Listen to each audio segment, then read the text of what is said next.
Hi guys. Tonight we are not in your cozy, centrally heated bedroom. Instead, you are standing inside the echoing corridors of a medieval castle. The walls around you are made of stone, thick, grey, and unyielding. At first glance they look majestic, almost reassuring, but lean closer, and you feel the chill seeping into your bones. Each block of granite acts like an icy sponge, drinking in the warmth of any fire and holding on to cold like a jealous dragon. You tug your cloak a little tighter, because let's be honest, without modern insulation you probably won't survive this. So, before you get comfortable, take a moment to like the video and subscribe, but only if you genuinely enjoy what I do here. And if you're listening right now, post your location and the local time in the comments. I'm always curious who's tuning in from which part of the world. Now, dim the lights. You trudge along the passageway, your footsteps muffled by rushes scattered across the floor. They do little to soften the cold. The air here tastes of smoke and damp lime. Torches flicker, but their flames hardly cut the gloom. In a storm, the wind forces itself through arrow slits and gaps in the wooden shutters. The castle is a fortress, yes, but not against winter. Against a blizzard, it feels more like a vast icebox. Nobles might boast of their thick walls and lofty towers, but those very features make heating a nightmare. A mainstream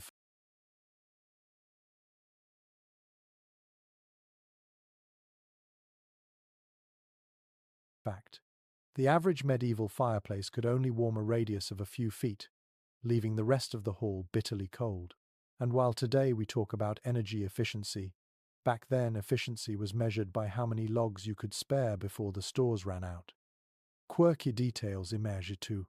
In some records, travelers noted how residents hung strips of salted meat directly above the hearth, not only for convenience, but because the constant heat prevented the cuts from freezing solid. So you might find yourself drifting to sleep with the scent of smoked pork hanging over your head.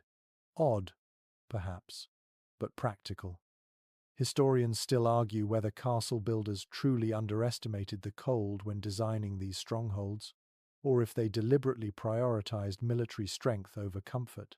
Some scholars claim the harshness of the stone halls was accepted as a badge of resilience, while others suggest that later renovations like adding chimneys and wall hangings prove that medieval people were simply desperate to correct architectural oversights. As you wander deeper into the keep, you hear the moan of wind rushing through cracks where the mason's mortar has crumbled. Every corner becomes a miniature whistle. Imagine trying to sleep with those ghostly notes singing through the night.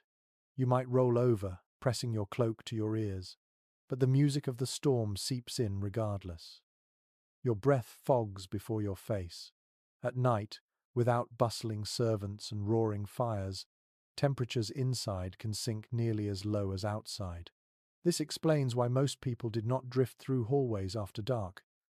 They clung instead to whichever chamber offered the faintest promise of warmth. You might envy the great hall's hearth, yet even there, flames lick upward while your back tingles from the draught behind. To survive such nights, medieval households relied on sheer adaptation.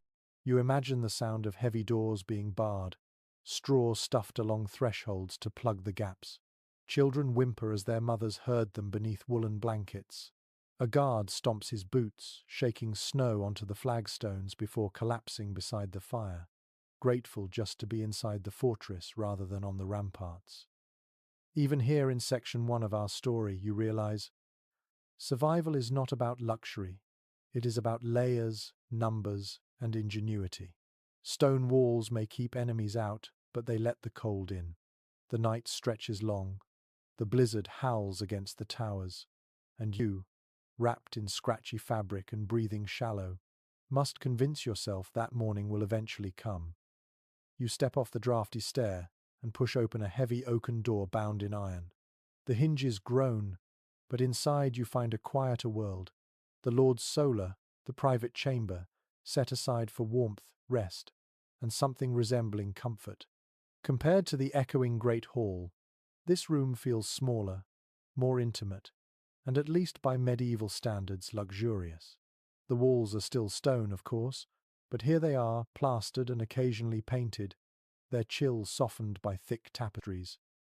The flicker of a brazier in the corner sends shadows tumbling up the walls, and for the first time all evening, you sense the possibility of warmth. This solar is where the Lord and his close family might withdraw on stormy nights, seeking to escape the frigid breath of the blizzard. A mainstream historical fact. Many medieval castles eventually added solars specifically to provide a warmer, private alternative to the vast communal Great Hall. They often sat on upper floors where sunlight, if any managed to shine, could seep through small glazed windows, rare luxuries at the time. Yet even with the brazier glowing and the windows shuttered, you can still feel a draught curling across the floor like a sly serpent. The furniture here helps. A heavy bed, draped with woolen blankets, sits against the wall, its posts rising toward the ceiling. Chairs are padded with cushions stuffed with feathers or wool. A wooden chest rests by the bed, perhaps containing more blankets, or even fur cloaks brought in from the hunting grounds. Still, you shiver, because while the brazier burns, the smoke has to curl up a hole in the ceiling, and some of it inevitably drifts back, filling the chamber with an acrid tang. Imagine falling asleep with your eyes watering, nose smarting, yet grateful that the sting of smoke at least means the fire is burning. Quirky details emerge in such spaces. There are accounts of nobles keeping small, portable stoves, little clay or metal pots filled with hot embers that they carried into their bedchambers. One could be placed beneath a stool, another under the bed, though the risk of fire was ever present. Picture the Lord shifting nervously, hoping the glowing pot beneath him warms without setting the rushes alight. More unusual still, some records suggest that wealthy households placed heated bricks, wrapped in cloth, at the foot of their beds.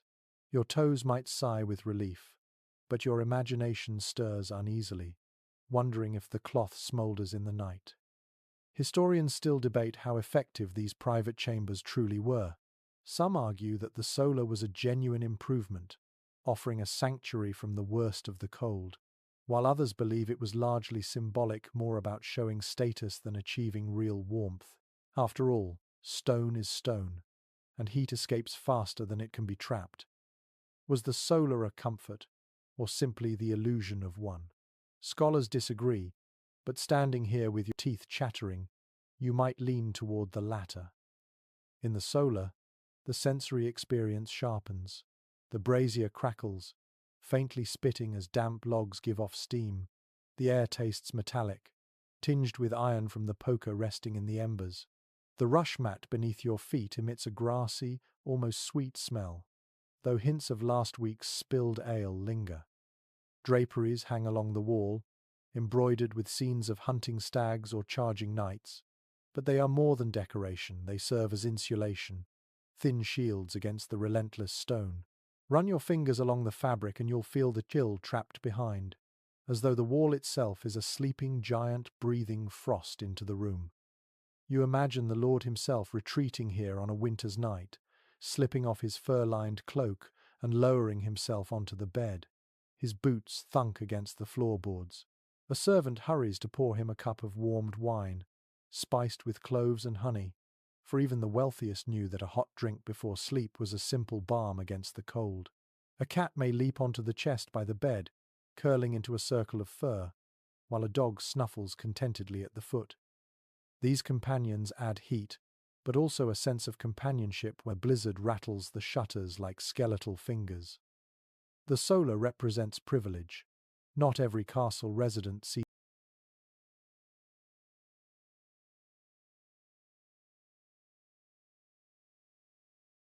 its warmth. Servants and guards linger outside in darker halls, their breath misting in the torchlight, while only a select few enjoy this chamber's meagre comforts. You might envy them, but then you notice how the draught under the door still creeps across the Lord's toes, how the brazier sputters when the wind howls, how his lady still pulls her fur robe tighter, despite the cushions and tapestries.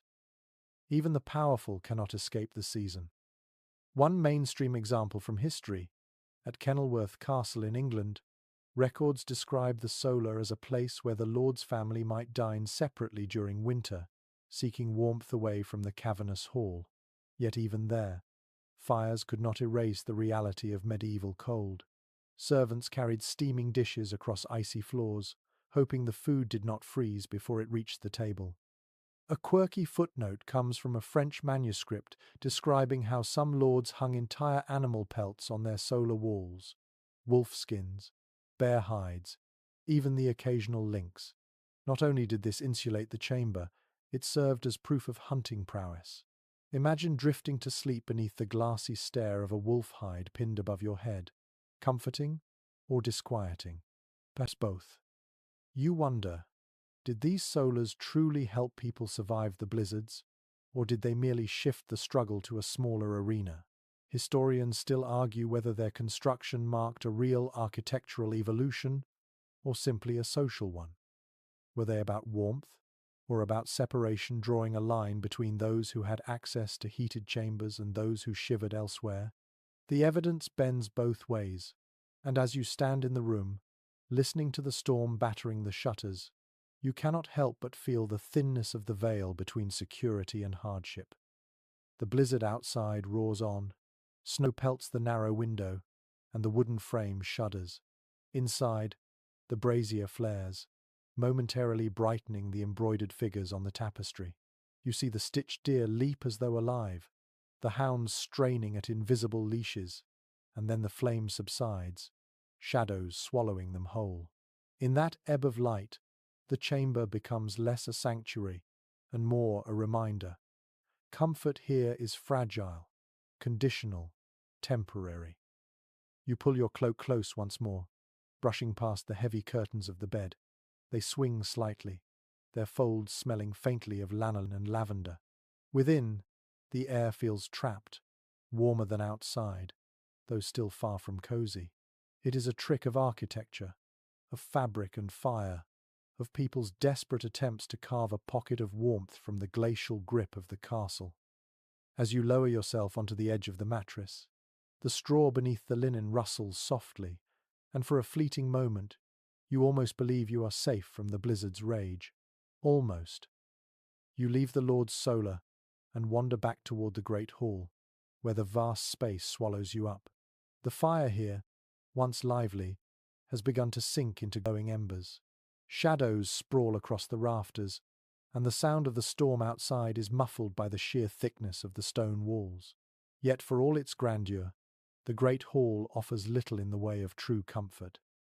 This is where many of the household's servants and retainers spend their nights, rolled in cloaks or lying side by side, clinging to whatever warmth they can find.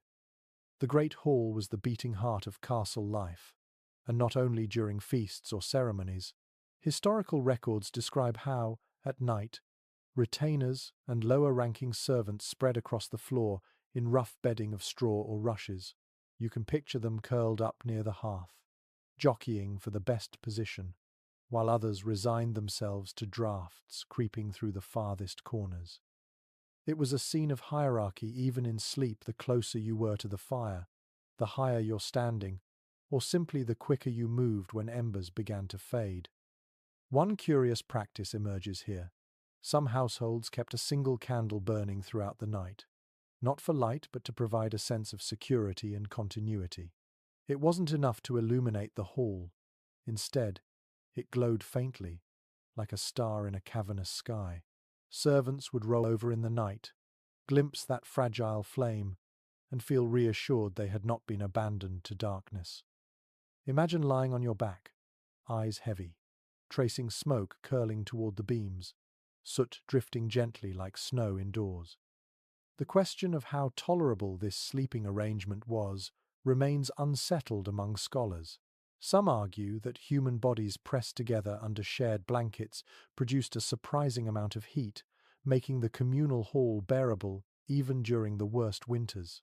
Others suggest the cold was unrelenting, and that servants endured nights so frigid they barely rested. The evidence is contradictory. One traveller's diary paints the hall as cozy and bustling, while another complains of breath freezing on mustaches before dawn. Your senses fill with the experience, You hear muffled coughs as someone shifts beneath a rough woolen cloak. A guard snores nearby, boots still on, his sword within reach. The hall smells of smoke and mead, of salted meat hanging high in the rafters, and of the faint ammonia of rushes that have not been changed in weeks. The floor beneath you is uneven, packed dirt under scattered reeds. You shift for comfort, pulling your own cloak tighter, but no position seems to soften the hardness. The retainers whisper among themselves before drifting off, voices low so as not to wake their superiors. Perhaps they joke about the snow piling up outside, or about a hare they spotted that morning. Perhaps they grumble about whose turn it will be to rise early and stoke the fire.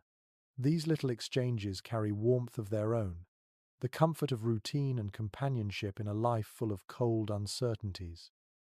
Archaeological evidence confirms that fires in great halls often burned continuously through the night. Servants were tasked with feeding logs into the flames until dawn. This wasn't just about heat, it was also about protection. A smouldering hearth could easily spark a blaze, and having someone awake to watch it was a safeguard against catastrophe. Picture a weary servant nodding off, only to jolt awake when sparks snap against the stones, reminding him that vigilance is the price of survival. One odd habit surfaces in chronicles from Northern Europe. Some households kept large dogs inside the hall, specifically to lie among the servants, sharing their body heat. These dogs were not just companions but living heaters, prized for their ability to curl up against cold bodies through the night. You imagine the comfort of a furry flank pressed against your side as the wind whistles through unseen cracks. There's still disagreement among experts about whether these communal sleeping arrangements fostered true rest. Was it easy to sleep amid the snoring, coughing, and shifting of dozens of bodies? Or was the hall more a place of restless dozing, where exhaustion forced people under whether or not comfort was possible? The evidence is fragmentary, but the question lingers. Perhaps both were true, depending on the severity of the winter and the resilience of the sleeper. You close your eyes and let the sensations wash over you. The crackle of the fire, the low hum of voices fading into silence, the sharp bite of cold on your exposed nose, the tickle of rushes under your cheek. Sleep here is not luxury, it is survival. Each body adds to the heat of the next. Each blanket is pulled a little tighter. Each dream is shaped by the howl of the storm outside. And as you drift towards slumber among servants and guards, you realize that in a medieval castle, comfort was never guaranteed, only borrowed in fleeting moments before the cold returned to claim its share. The fire in the great hall dwindles further as you rise and step into one of the side corridors. Your boots crunch softly on the rushes scattered across the stone floor. At first glance, they seem like little more than a messy carpet of straw and reeds, but those rushes are part of an entire medieval system of survival. You bend down, touch them, and feel their dampness. They are replaced only a few times a year in many castles, with new layers spread directly over the old, creating a patchwork of grass, herbs, dirt, and whatever else the household had underfoot. Why did they use them? Partly for comfort, partly for warmth. Contemporary records mention that rushes helped insulate the floor, which otherwise would have been bare, stone cold as ice and unforgiving. Walking barefoot across stone in winter would leach heat from your body in seconds, so even a thin layer of plant matter provided a buffer. And as you walk over them, the sound is soft and rustling, far less echoing than bootsteps on bare rock. Some castle inventories reveal curious habits. Herbs such as lavender, thyme, or rosemary were often mixed into the rushes. The fragrant plants masked the smell of damp straw and rotting food scraps that inevitably fell to the floor. For a brief moment, imagine the mingling aromas, the sweetness of lavender crushed beneath your heel, the earthy musk of dried reeds, the sour note of spilled ale, and the unmistakable tang of smoke drifting down from torches. This was the smellscape of medieval winter nights. Not everyone agrees on just how useful those rushes were. Some researchers insist they offered real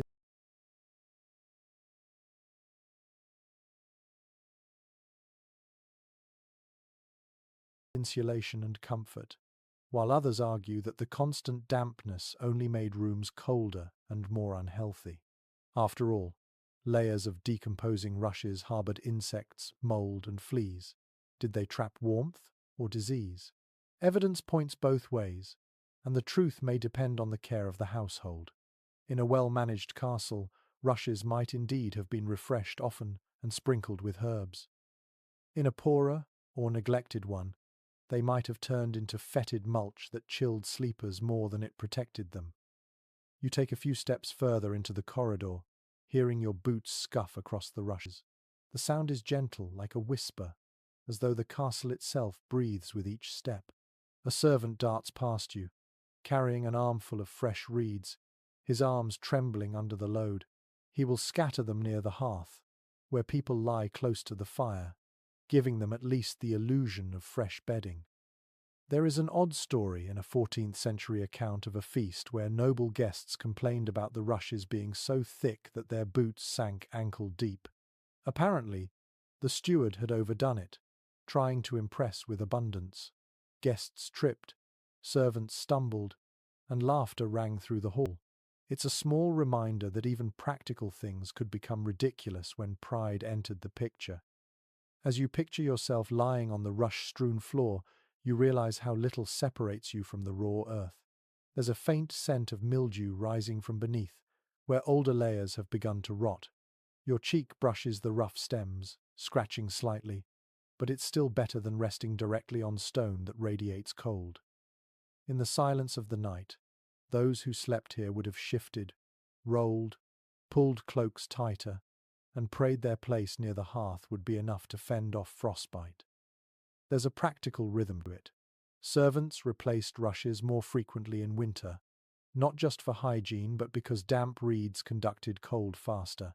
Drier, fresher bundles offered more insulation. Archaeological digs in certain castles have revealed compacted layers of rushes, preserved beneath collapsed walls, proving just how thick these accumulations could get. Some layers were over a foot deep, essentially a plant carpet designed to fight the cold. Of course, the debate continues among historians. Did these layers actually trap warmth effectively, or did they serve more as symbolic cleanliness? Some argue that the aromatic herbs sprinkled among them had more psychological effect than practical warmth.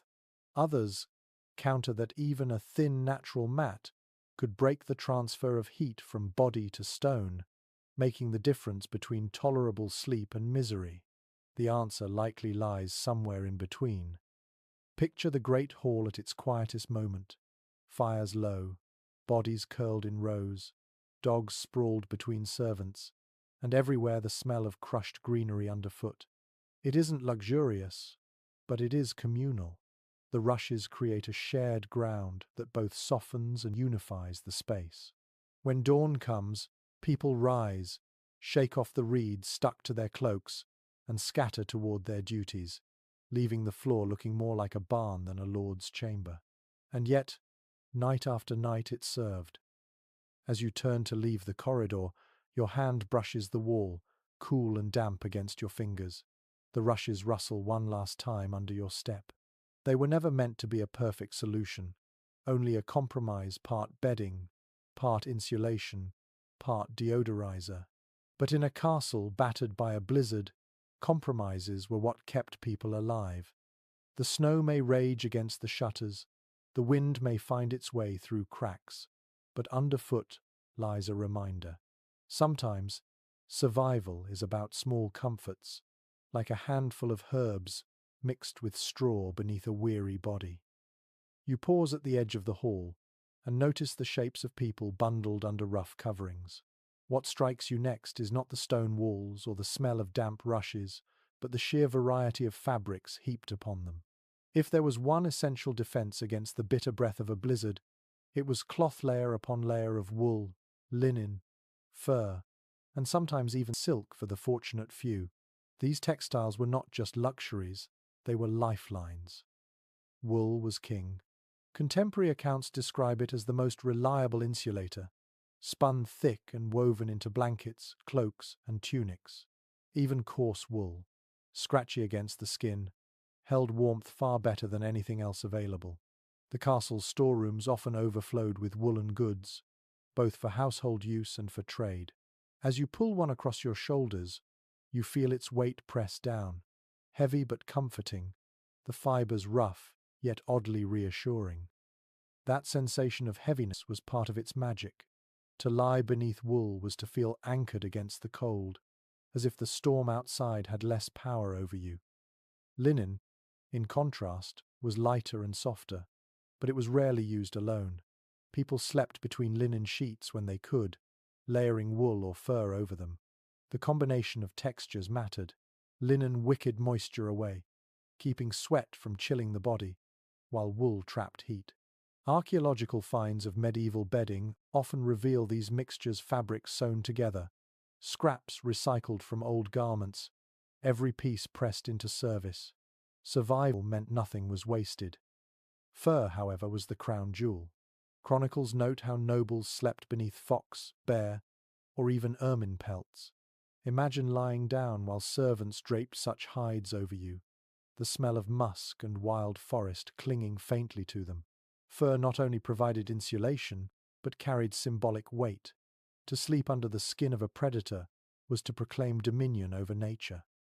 Yet practicality underpinned even that symbolism. Fur was astonishingly warm, and in a castle besieged by snow, its value was beyond price. Travelers' diaries provide odd glimpses into these nightly routines.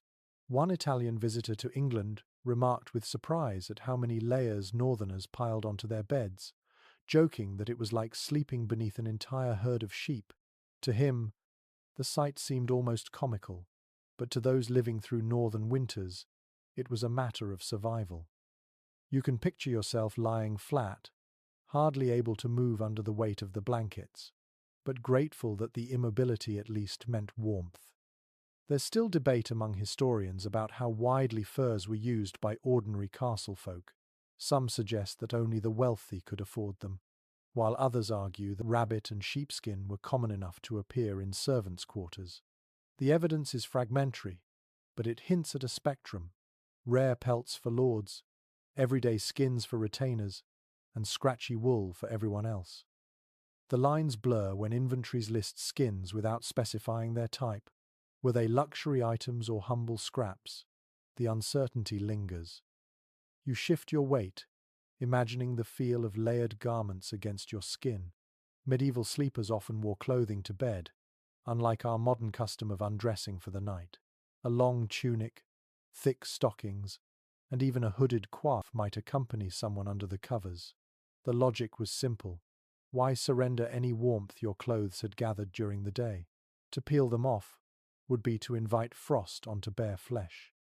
The rustle of fabric as people turned in their sleep would have been constant, a low chorus of wool and linen brushing in the darkness. There is a curious anecdote about the Countess of Hainault, who supposedly slept with not one but two fur mantles over her bedclothes during a fierce winter storm. The story goes that she declared herself wrapped as snug as any babe in swaddling, a rare moment of humour preserved in a court record. Such exaggerations remind us that while survival was serious, people still found ways to laugh at their own bundles of fabric. The sensory picture deepens. You inhale the lanolin scent of wool, faintly greasy, mingling with the sharper tang of smoke from the hearth. The touch of fur is dense and soft under your fingertips, each hair bristling with trapped warmth. When you press your cheek against the linen beneath, it is cool at first, then slowly warming, like a handshake with a friend reluctant to let go. Yet, despite all these precautions, the chill never truly left. You imagine waking in the dead of night, the fire reduced to embers, and feeling your nose frozen, even while your body sweats beneath layers of blankets. Breath crystallizes in the air, drifting upward like tiny ghosts. To survive, you simply pull the coverings tighter, burying yourself deeper into the cocoon, praying morning comes quickly. Records show that storerooms were carefully managed in winter.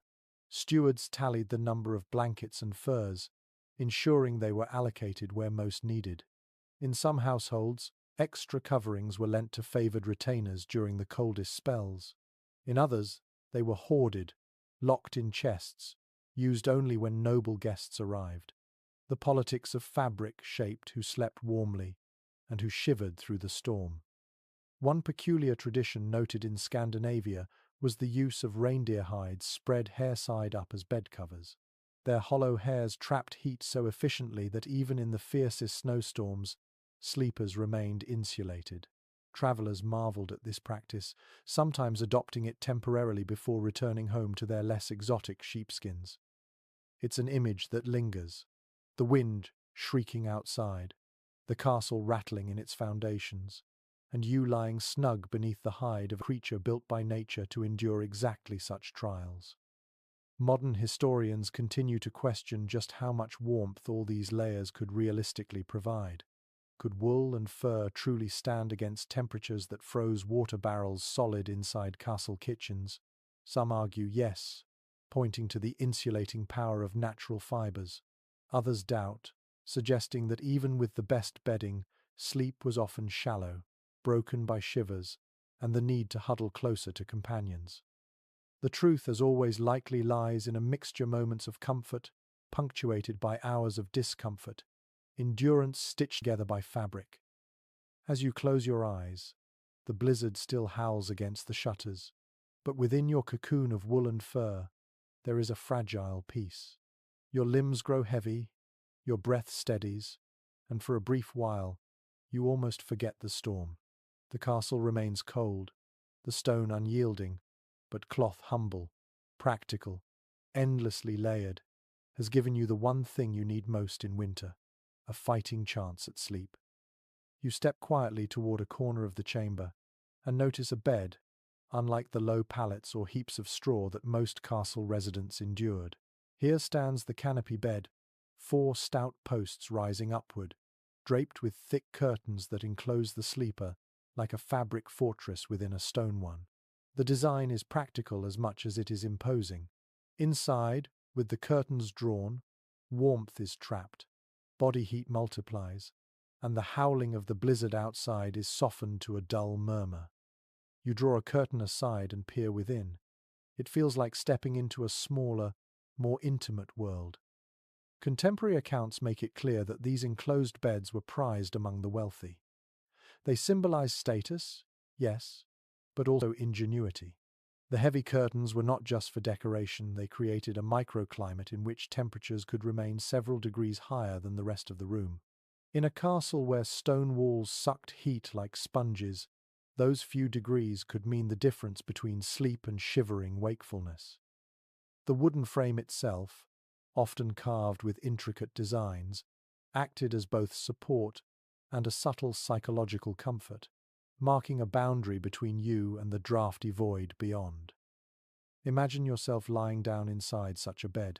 You pull the curtain closed, and at once the world shifts. The flickering of torches dims, the draft against your cheek disappears, and the sound of the storm becomes muted.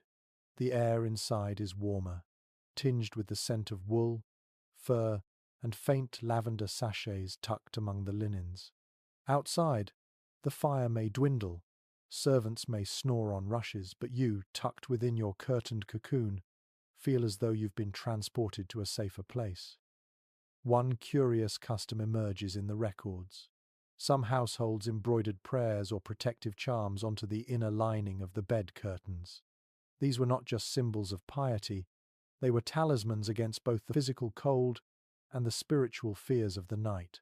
Picture a noblewoman tracing stitched words of scripture with her fingers as the wind rattles the shutters, murmuring them before drifting off, convinced that cloth and faith together formed a barrier stronger than stone. Archaeological evidence supports the existence of enclosed beds, even in humbler settings. Excavations in northern Europe have revealed remnants of box beds, wooden sleeping compartments built directly into walls, sealed by sliding panels or doors. These snug spaces, often shared by multiple sleepers, were the commoner's version of the noble canopy bed. Both served the same purpose, trapping warmth and creating psychological comfort. Yet not all historians agree on how effective these contraptions were. Some insist that fully enclosed beds became stifling, their air stale and smoky, while others argue they were lifesavers during bitter winters. The debate remains lively, with modern reconstructions suggesting both outcomes were possible depending on ventilation. The sensory details of such a bed linger vividly. Curtains brushed your skin as you shifted. The wood frame creaked faintly, a reminder of the craftsman's labor. Inside, air was warm but also tinged with smoke that had seeped into every fiber over years of use. The feel of fur blankets against your legs contrasted with the smoother linen beneath your back. Your breath condensed faintly on the curtain fabric, dampening it, only to dry again as the brazier flared. There is a peculiar anecdote from a 15th century French household. A lord complained that his bed curtains had been gnawed by mice seeking shelter from the cold. Servants were scolded not for poor pest control, but for failing to patch the curtains quickly, because to sleep with a gap in the barrier was considered nearly unthinkable during blizzard nights. The story captures the importance of this fabric shield. Even a hole made by rodents could mean an unwelcome draft slipping in. Inside the canopy bed, the experience of sound shifted too. With curtains drawn, noises dulled. The snores of servants in the hall became distant hums. The crackle of the fire was softened. The storm outside, once a banshee shrieking against the stone, now seemed like a faint drumbeat. This muted environment carried psychological weight, letting people drift into sleep more easily, convinced they were insulated from both cold and chaos. And yet, disagreement persists among researchers about how common canopy beds truly were in medieval castles. Some argue they were rare luxuries reserved for the wealthiest, while others suggest they became widespread by the late Middle Ages, appearing even in modest households.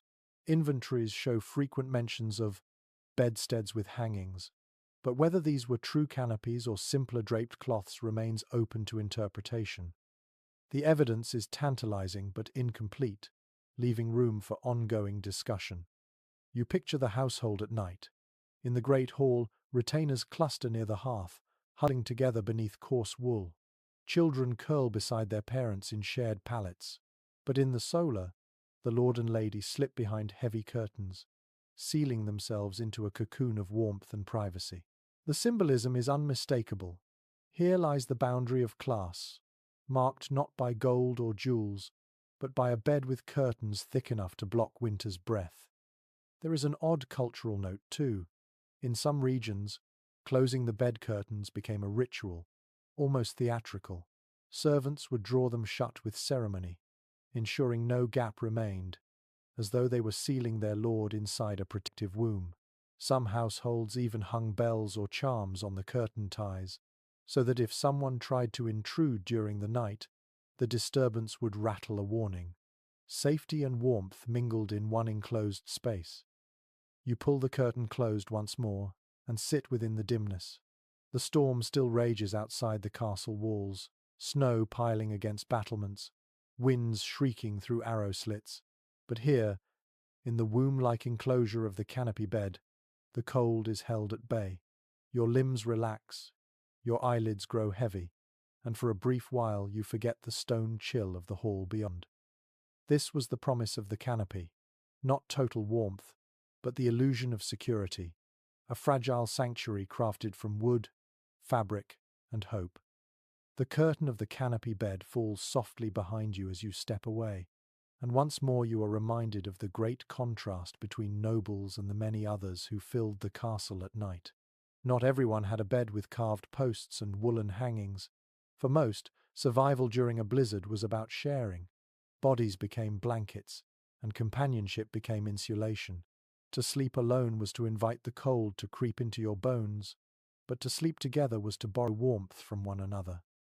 Evidence from household accounts makes it clear that bed sharing was common, not merely among the poor, but even among lords when necessity struck. Imagine the sight: two grown men, retainers of their master, pressed shoulder to shoulder under a single coverlet, neither daring to complain because comfort was secondary to staying alive until morning. Children piled in with parents, apprentices curled beside their masters, servants bunched together like logs stacked for a fire. Privacy mattered little when the storm howled outside and the walls breathed frost into every chamber. Travel diaries from the 13th century tell a few amusing anecdotes. One English knight, travelling through Flanders, wrote wryly about being stuffed like a sausage between two other men in a roadside inn, grateful at least that his companions were quiet sleepers. Such humour reveals a truth. The situation could be awkward, even comical, but warmth trumped pride. When you envision yourself slipping under a blanket with two strangers during a castle blizzard, you might laugh, but your survival instinct would silence any protest. Of course, not all historians agree on how widespread such practices were inside castles specifically. Some argue that servants almost always slept communally, while others point out that certain records describe individuals with their own pallets, suggesting more separation. The balance of evidence indicates that when the cold grew dangerous, the line between personal space and necessity blurred. Shared heat was simply too valuable to waste. The sensory memory of this arrangement would have been unmistakable. You'd smell the sweat of your companions, feel their elbows digging into your ribs, and hear the chorus of snores, coughs, and shifting bodies. Yet alongside the discomfort was a palpable sense of safety. The knowledge that you were not facing the night alone. Your breath mingled with theirs, clouding the air above in a foggy canopy. The weight of another's body pressing against you meant the cold had less room to creep in. There's an odd tidbit recorded by a 14th century chronicler. In certain northern households, it was considered unlucky to sleep without at least one other person beside you during a winter storm. The belief was partly practical. More bodies meant more warmth, but also spiritual. People feared that loneliness in the night made one vulnerable to spirits of frost. By curling up together, they not only fought the cold but also the unseen. This raises a question that scholars continue to debate. Was bed sharing born more from necessity or from custom? Did people huddle together purely because of cold? Or was it also a cultural practice tied to hospitality, kinship, and superstition? Some argue that it was both, and that the practical and the symbolic fed each other. What began as a way to endure the cold became a tradition of closeness, binding families and households together. The practice reached even into noble circles. Royal accounts mention visiting dignitaries offered beds already occupied by household members. In such cases, sharing was not seen as scandalous but normal. You can picture two noblemen, neither especially pleased, lying stiffly side by side while outside the wind scoured the battlements. Their servants might joke about it, but neither lord would dare reject the arrangement. It was the cost of comfort. The experience itself could vary. On good nights, shared warmth created genuine coziness, a sense of being cocooned in a human nest. On bad nights, lice, fleas, and the stench of unwashed bodies turned the situation into misery. Yet even misery was preferable to freezing. You might scratch your arm raw, wrinkle your nose at the smell of old sweat, and still press closer to your companion because frostbite was the greater enemy. One particularly strange report survives from a monastery where novices were punished by being made to sleep alone in winter.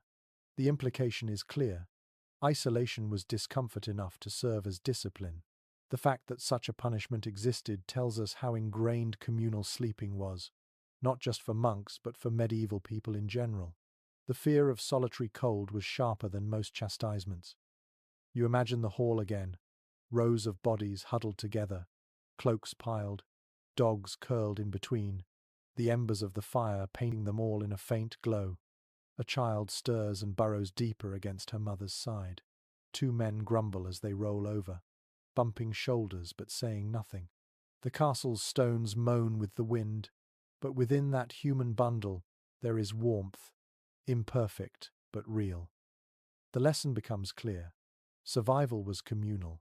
Against a blizzard that could freeze barrels solid and glaze walls with frost, no one truly endured alone. Companionship, sometimes reluctant and sometimes cherished, became as vital as blankets or fire. You might not know the name of the person sharing your coverlet, but by dawn, you would be grateful for their presence. In a world of stone and snow, warmth was never solitary, it was always shared. You move further through the castle's chambers and come to a smaller room, dimly lit by a single sputtering lamp. The space is crowded, not with servants or soldiers, but with children. In noble households, the youngest often slept in the same chamber as their parents, nestled in small beds or pallets scattered around the main bed. It wasn't only for convenience, it was for survival. The cold that prowled through stone walls was merciless, and children, smaller and more fragile, needed every scrap of protection they could be given. Household records from the 13th and 14th centuries frequently mention cradles in the solar or little beds by the chamber wall. These were not luxuries but necessities. Infants slept in wooden cribs, sometimes covered with thin hoods to block drafts. Older children shared narrow pallets with siblings, often beneath the same heavy wool blanket. You can imagine the room, the lord and lady behind their curtains in the great bed, while nearby 2 or 3 children lie side by side, their small breaths fogging the winter air. The closeness of family was not only emotional, it was thermal. The arrangement had practical benefits beyond warmth. Parents wanted their children close, where cries in the night could be quickly soothed and blankets pulled tighter. In times of storm, when snow piled against doors and winds wailed through cracks, parents might rise to check on their little ones, adding another fur or tucking in an edge. In that sense, winter nights became family rituals of constant adjustment, checking, covering, comforting. There are curious descriptions in chronicles that show how far households went to keep children warm. One French noblewoman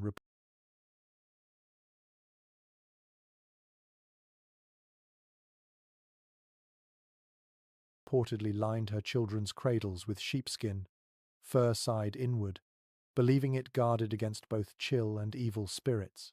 Another account from England tells of a boy kept warm with heated stones wrapped in cloth, placed carefully at the foot of his pallet. These details remind you that medieval people were endlessly inventive, even when their tools were crude. Of course, not all historians agree on how protective these measures truly were. Some argue that medieval children endured more exposure to cold than we imagine, with high infant mortality reflecting harsh living conditions. Others counter that families did all they could within their means, layering children in wool, fur, and cloaks, and that closeness in shared chambers greatly increased survival chances. The evidence is mixed, but the care shown in records, sheepskin linings, heated stones, extra quilts, suggests that parents fought the cold with determination, even if they didn't always win.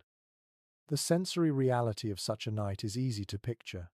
You hear the soft whimpers of a child as she shifts in her sleep, only to be hushed by a mother's hand smoothing her hair. The scent of warmed milk lingers faintly in the room, mixed with the lanolin tang of woolen blankets. The wooden cradle creaks gently as an infant stirs, then settles.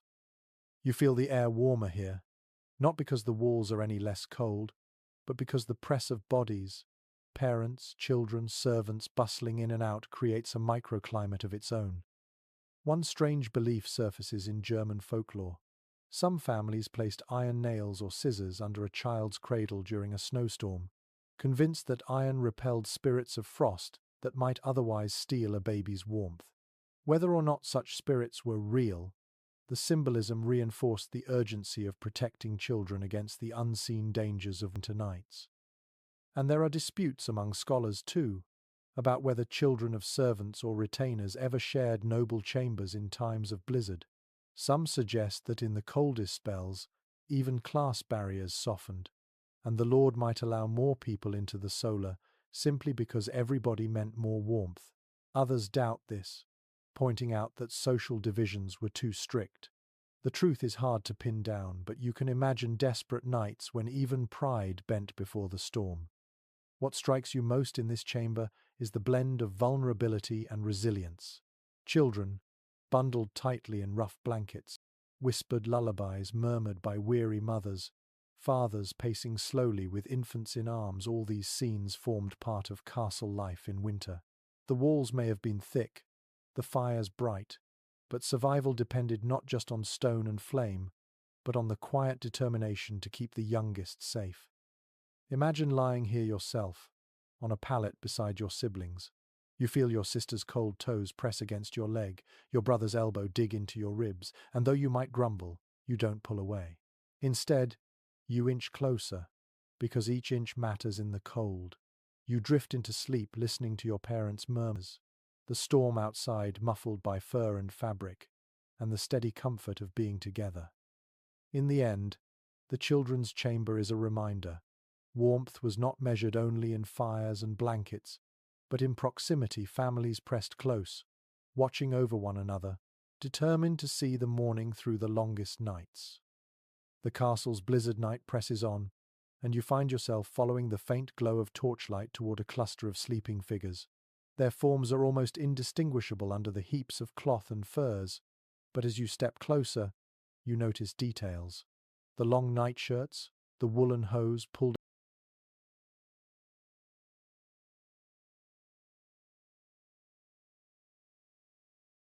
up under tunics, the curious caps and coifs tied snugly around heads. Medieval bedtime fashion was not about elegance, it was about survival. Contemporary inventories list nightgowns made of thick wool or linen, long, loose garments that reached the ankles. These were worn by both men and women, functioning as pajamas but also as additional layers of insulation. The garments often doubled as day wear. One might simply loosen the belt, slip under a blanket, and declare the day done.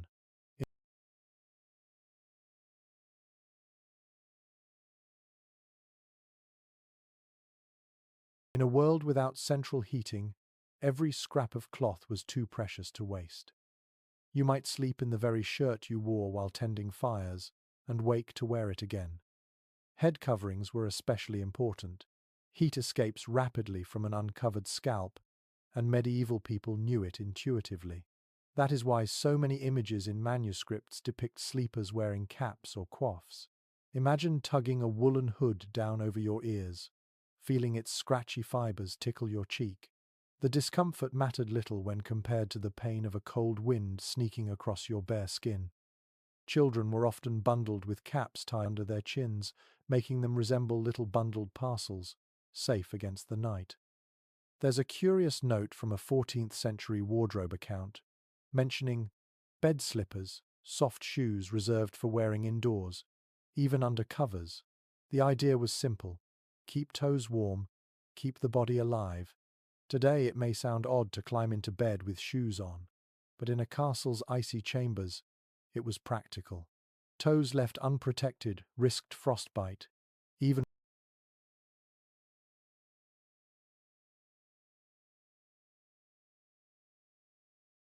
when wrapped in wool. The experience of lying in such clothing was very different from our modern habits. You'd feel layers pressing against your skin, an undertunic, hose, a long nightshirt, perhaps even a cloak spread on top. Rolling over wasn't graceful, it was a chore. You'd hear the whisper of fabric rubbing, the snap of a belt loosening, the sigh as a hood was adjusted. And in the darkness, everyone looked similar. Shapeless figures swaddled in cloth, more like bundles of laundry than individuals.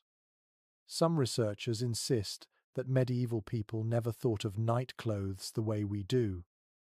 They argue that what we call nightshirts were just ordinary tunics repurposed. Others maintain that there were garments made expressly for bed, softer or cut differently. Surviving records are vague, and so the debate continues. Were nightshirts truly a separate category, or simply recycled daily wear? The question lingers in the fabric of history, unresolved. Odd customs appear too. In certain regions, people sprinkled their night garments with herbs like lavender or thyme before sleep. This wasn't only for scent, it was believed to ward off lice or fleas, ever-present companions in communal halls. Picture pulling a shirt over your head and catching a whiff of thyme, sharp and clean, mingling with the smoky air of the chamber. For a moment, it might almost smell pleasant. Another eccentric detail comes from Scandinavia, where woolen masks resembling balaclavas were sometimes worn in the harshest winters.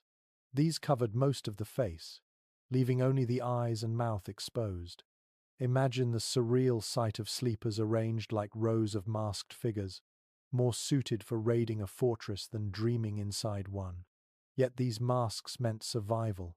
a way to keep frost from biting cheeks and noses.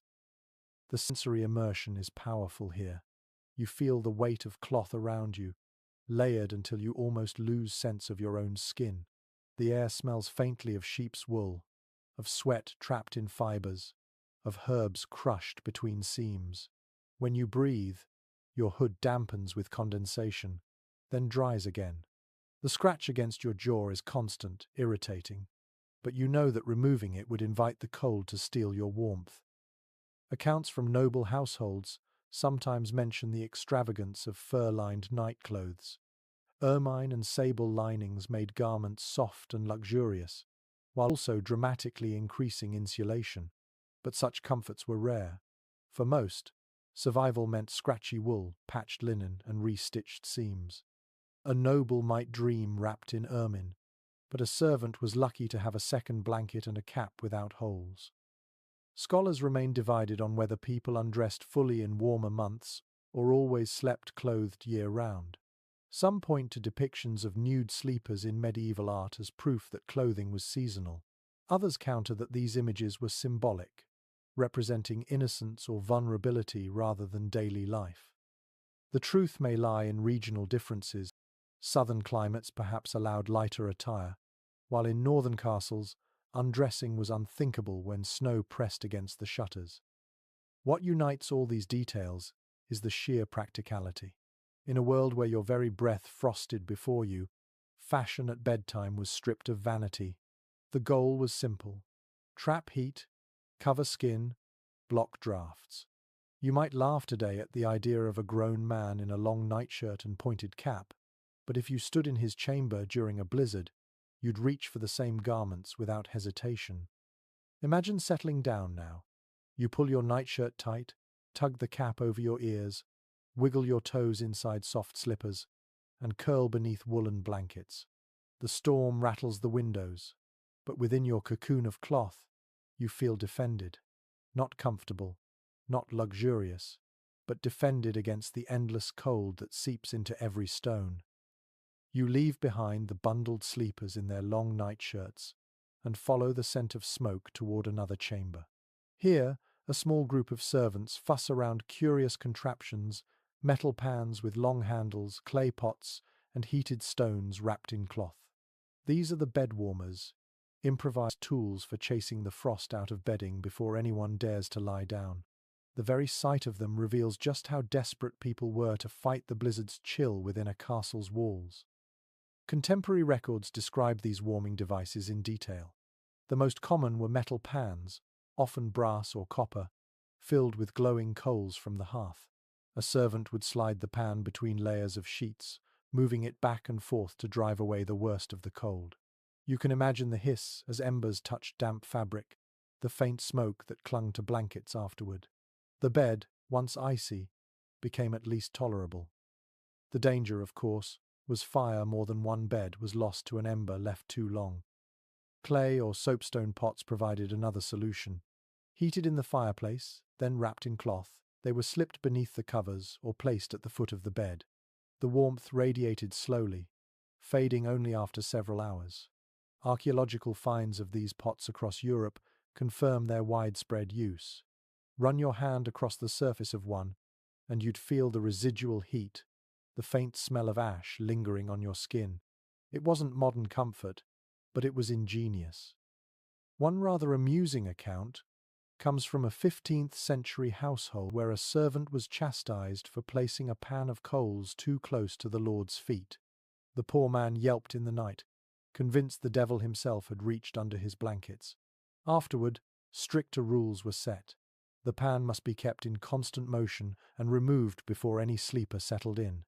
Even survival tools, it seems, could turn comical or dangerous in the wrong hands. There's ongoing disagreement among historians about how widespread these devices truly were. Some argue they were luxuries, confined to noble households with the resources to own metal pans or dedicate servants to tending them. Others counter that heated stones wrapped in cloth were simple enough for even poorer retainers to use, requiring nothing more than a hearth and a bit of ingenuity. The evidence is scattered, leaving the true extent uncertain. What is clear, however, is that when blizzards rattled castle windows, every household looked for ways to pre-warm the bed before climbing in. The sensory landscape of these tools is vivid. Picture lying down in a bed recently scoured by a coal pan. The sheets still smell faintly of smoke, the warmth uneven hot patches against your legs, cooler spots by your shoulders. You tuck your toes against a heated stone, sighing with relief. The initial sting of cold recedes.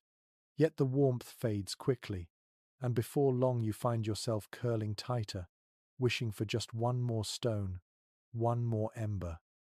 The fight against the cold was never fully won, it was only delayed. Odd traditions emerged too. In some Italian households, warm bricks were wrapped in cabbage leaves before being slipped under covers. The leaves provided insulation, preventing burns, while also releasing a faint vegetable scent. Imagine drifting to sleep beneath blankets perfumed with the ghost of a winter garden. A strange comfort, but a comfort nonetheless. At times, warming devices extended beyond beds. Servants carried heated stones in baskets covered with cloth, setting them under benches or at people's feet during long evenings in the hall. Chronicles mention noblewomen tucking small pots into their lap as they sewed, their fingers numbed by draughts. These portable heat sources blurred the line between bedchamber and great hall, showing how survival meant constant negotiation with the cold. And still, scholars puzzle over how effective these devices were. Did they truly transform the experience of sleep, or were they brief luxuries that faded long before dawn? Some suggest the psychological comfort was as valuable as the physical heat. To slide into a bed recently warmed, even if it cooled within the hour, provided a sense of reassurance, a reminder that people were not entirely helpless against the winter. You linger in the chamber, watching a servant lift a pan of glowing coals, his face lit orange by the embers. He slides it under the Lord's bedclothes, moves it carefully, then withdraws it with practiced precision. The bed is ready, warmer than the air around it, a small triumph over the storm. Outside, the wind howls, snow piles against the keep, and the castle shivers. Inside, someone will lie down tonight and, for a short while, believe the blizzard cannot reach them. Imagine yourself climbing into such a bed. Your hand touches the fabric and finds it not icy but merely cool. Your toes nestle against a stone still radiating heat. You smile faintly, knowing it won't last.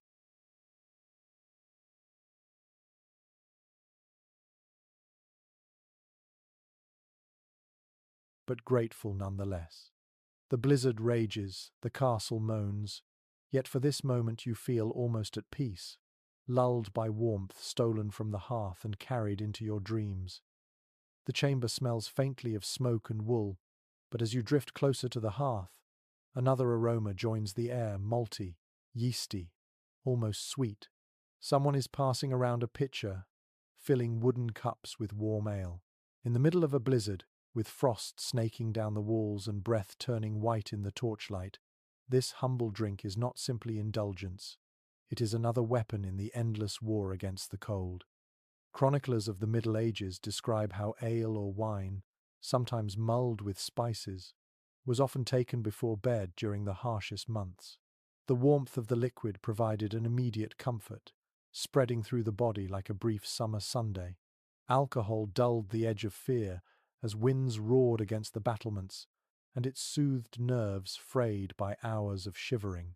In the dim glow of a castle hall, the ritual of drinking together created both heat and camaraderie. Imagine holding such a cup yourself.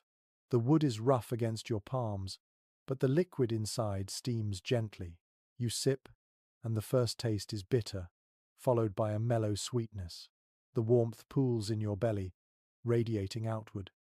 Around you, companions murmur and sigh, their cheeks flushed not just from firelight but from drink. For a fleeting moment, you believe you could endure the night. There's a peculiar mention in a 14th century household account of adding beaten egg yolks to spiced ale, a sort of proto-eggnog thought to strengthen the body against chill.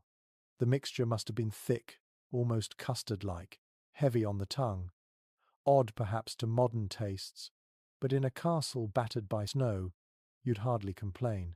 You'd swallow gratefully, even if the flavor puzzled you. Not everyone agrees on the effectiveness of these drinks. Some medical texts of the time warned that alcohol could inflame the humors and weaken the body, making one more vulnerable to illness. Others praised it as a tonic against cold, claiming that heated wine or ale opened the channels and let blood flow more easily. Even today, scholars dispute whether the practice truly helped survival or merely gave the illusion of warmth. The debate echoes through centuries. Did alcohol save lives in frozen chambers, or was it a dangerous comfort? You hear laughter ripple across the hall as servants and guards pass the pitcher, their shoulders relaxing despite the storm rattling the shutters. Drinking before bed was not only about physiology, it was about morale. In a place where snow pressed against the very walls, every sip carried a reminder that people still held on to cheer, that the castle was not wholly conquered by the blizzard outside. Picture the sensory world of that moment. The fire hisses as a log collapses into embers.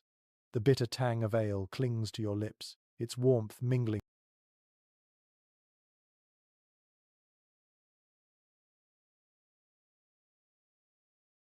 with the scratch of wool against your skin. Someone belches softly, provoking muffled chuckles. Dogs lie sprawled at their master's feet, occasionally raising their heads at the sound of clinking cups. The storm continues its assault beyond the walls, but inside, a fragile circle of warmth and fellowship forms around shared drink. A curious anecdote survives from a monastic chronicle. Monks, forbidden by strict rule to indulge heavily, were granted heated beer for health during a particularly harsh winter. The entry notes that the concession was temporary, until the cold relents. One imagines the quiet satisfaction of those monks, sipping hot beer in their dormitory, grateful for both the warmth and the brief bending of rules. And yet, drinking before bed was not without risks. Too much ale might make one sleep too deeply, leaving blankets askew and toes exposed to freezing air. There are tales of men waking half-covered, their bodies shivering violently after the drink wore off. Moderation, then, was key. A single cup, maybe two enough to lull, but not to strip away caution. Modern historians still puzzle over how much alcohol contributed to winter survival. Was it genuinely a protective ritual, or more a psychological balm, offering courage against the darkness?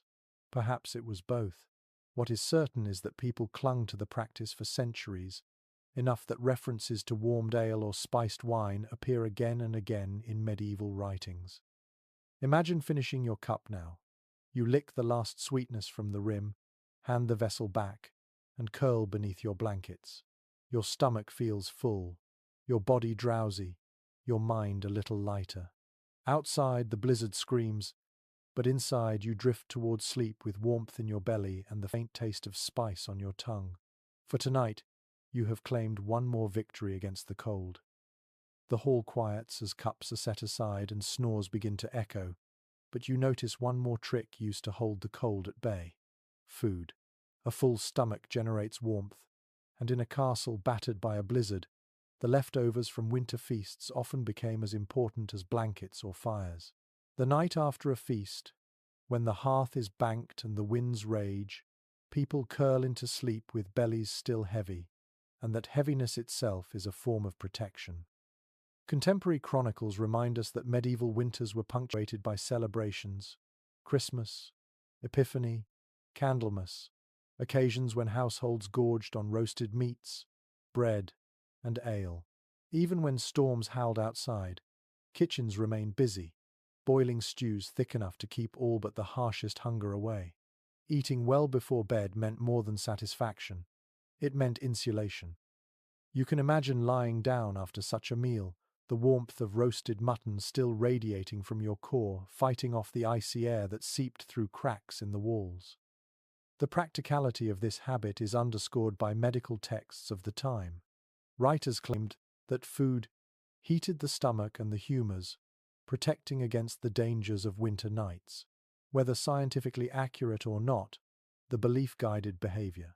Servants and lords alike sought to eat heartily before retiring, knowing that an empty belly was a liability when temperatures dropped. One curious detail emerges from household records. Some families deliberately saved fatty cuts of meat and rich pies for the coldest nights, reasoning that these foods stuck to the body longer. The logic is not entirely flawed. Fats and proteins provide slower burning energy. Imagine gnawing on a greasy joint of pork by firelight, the taste lingering on your lips as you shuffle toward bed, trusting that the calories will shield you until morning. There is debate among historians about how equally this practice applied across the household. Did retainers and servants truly have access to hearty food on stormy nights? Or was it mostly nobles who ate their fill while others endured meager rations? Some accounts suggest generosity, describing great cauldrons of stew ladled out to all who served the castle. Others paint a starker picture, with scraps handed to the lower ranks while the lord dined lavishly. Truth likely varied from household to household, shaped by wealth, season, and temperament of the ruling family. The sensory impression of such a night is vivid. You smell roasted meat, thick gravy congealing on trenchers, bread still warm from the oven. The fire crackles, throwing sparks that briefly illuminate grease-shiny lips and satisfied grins. Dogs lick discarded bones, tails wagging in the shadows. The storm roars beyond the shutters, but inside, the smell of feasting clings to the air, reassuring and heavy. Odd anecdotes abound. One tale from Burgundy describes a nobleman insisting that his guests consume spiced sausages late at night, lest their sleep turn to ice. Another account tells of peasants near a castle sneaking into the kitchens during a storm, beg for stew, believing that without it, they would not live until dawn. These stories may seem exaggerated, but they reveal how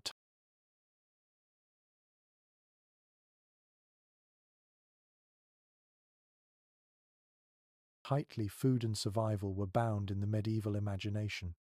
Not everyone agreed on the benefits of such heavy meals, however. Some physicians cautioned against stuffing the stomach before rest, arguing it led to nightmares and indigestion. Others swore by it, noting that soldiers on campaign always slept warmer after a hearty supper. The medical debate has never fully settled. Was food a genuine defense against the cold, or simply a comfort that made suffering easier to bear? You picture the great hall now. A few plates still rest on trestle tables, scraps of bread gone stale, bones gnawed nearly clean. A servant sneaks a final bite before curling up on the rushes. A child licks her fingers, savouring the last honeyed crumb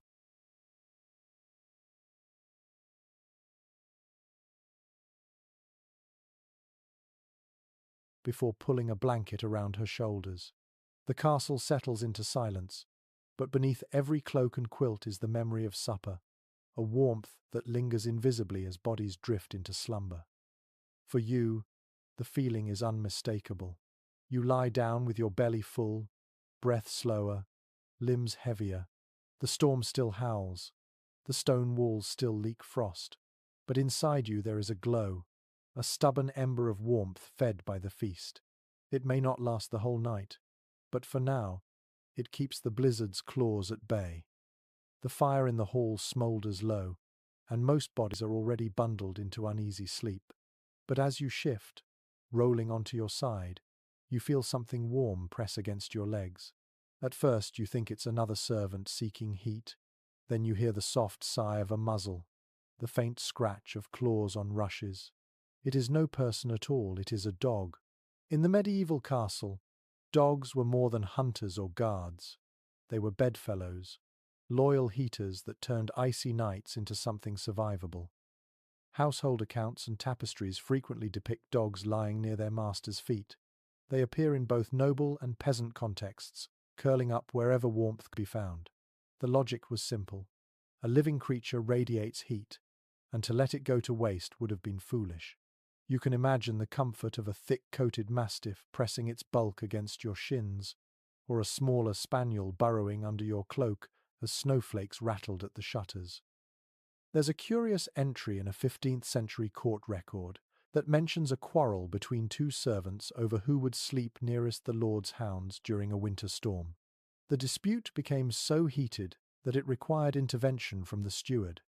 The detail seems almost comical, yet it highlights the value of a dog's warmth so prized that humans fought over it. The practice was not without symbolism. For nobles, allowing dogs onto their beds was sometimes a gesture of affection, a display that even the mightiest lord relied on humble animal warmth. For servants, sleeping among hounds reinforced bonds with creatures that also shared their labor and hardships. Dogs were not just pets, they were partners in survival. Still, scholars remain divided on whether all households permitted dogs in bedchambers. Some argue it was common, especially in hunting households where hounds were beloved. Others insist it was frowned upon, at least officially, with clerics denouncing the unclean habit of sharing sheets with beasts. The evidence varies by region and class. A tapestry might show a noble lady with a lapdog curled beside her, while a sermon might condemn the very idea. History offers no single answer, only the certainty that many ignored such prohibitions when frost clawed at their bones. The sensory reality is undeniable. You feel coarse fur bristling against your skin, the steady warmth of a body pressed close. The smell is strong animal musk mixed with the faint tang of damp straw, but in the bitter dark, it is oddly comforting. You hear the rhythmic sound of a dog's breathing, faster than a human's, like a lullaby from a loyal companion.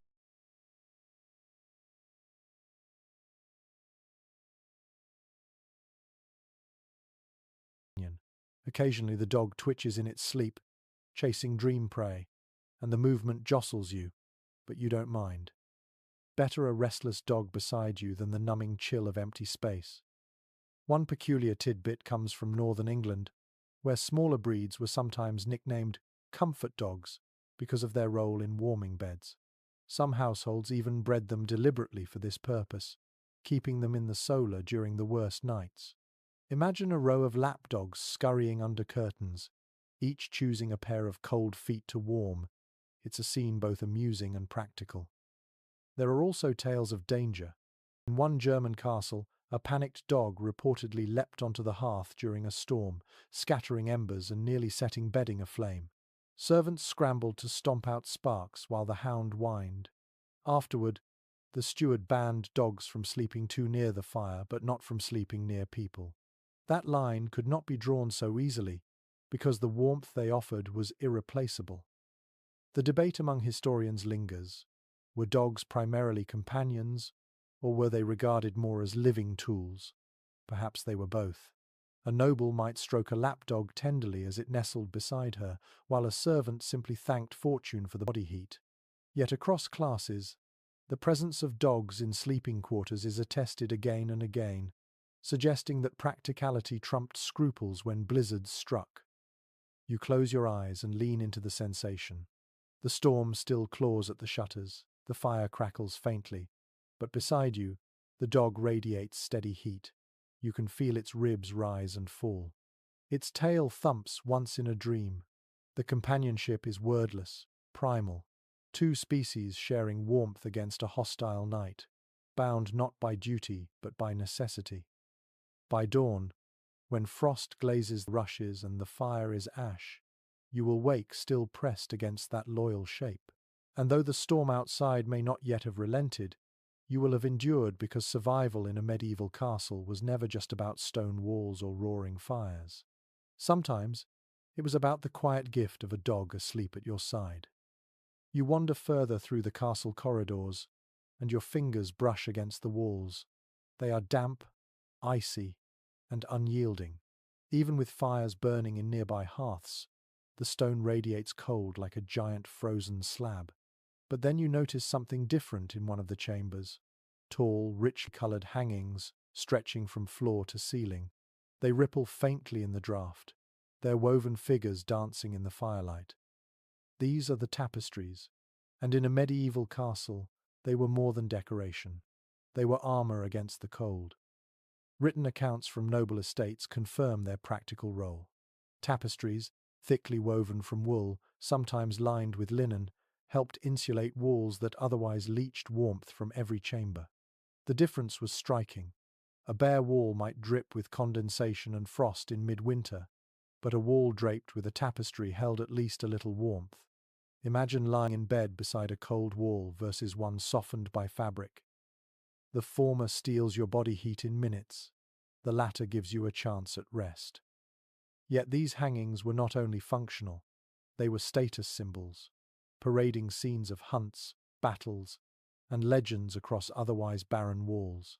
Guests stepping into a chamber read a family's wealth in threads. But beneath the heraldry and artistry, the simple truth was that wool blocked wind better than naked stone. A nobleman might boast of his taste in art, but his shivering body was equally grateful for the warmth. There are charming details from chronicles. Herbs were sometimes stitched into linings or tucked into folds, releasing fragrance as they warmed. Lavender, thyme, even rosemary might mingle with the scent of smoke, masking the mildew of stone. Picture pressing your cheek against such fabric. You'd feel rough threads against your skin, smell faint herbs, and know that someone had thought not just of beauty but of comfort. Still, historians differ in opinion on how effective these textiles really were. Some argue that tapestries were largely symbolic, offering only a thin barrier against immense stone walls. Others point out their sheer thickness, several layers of wool, sometimes padded, that must have provided noticeable insulation. The debate remains unresolved, but archaeological fragments show just how heavy some of these hangings were. Lift one, and you'd need both arms, feeling its dense weight drag against your muscles. Odd habits appear in household accounts. In certain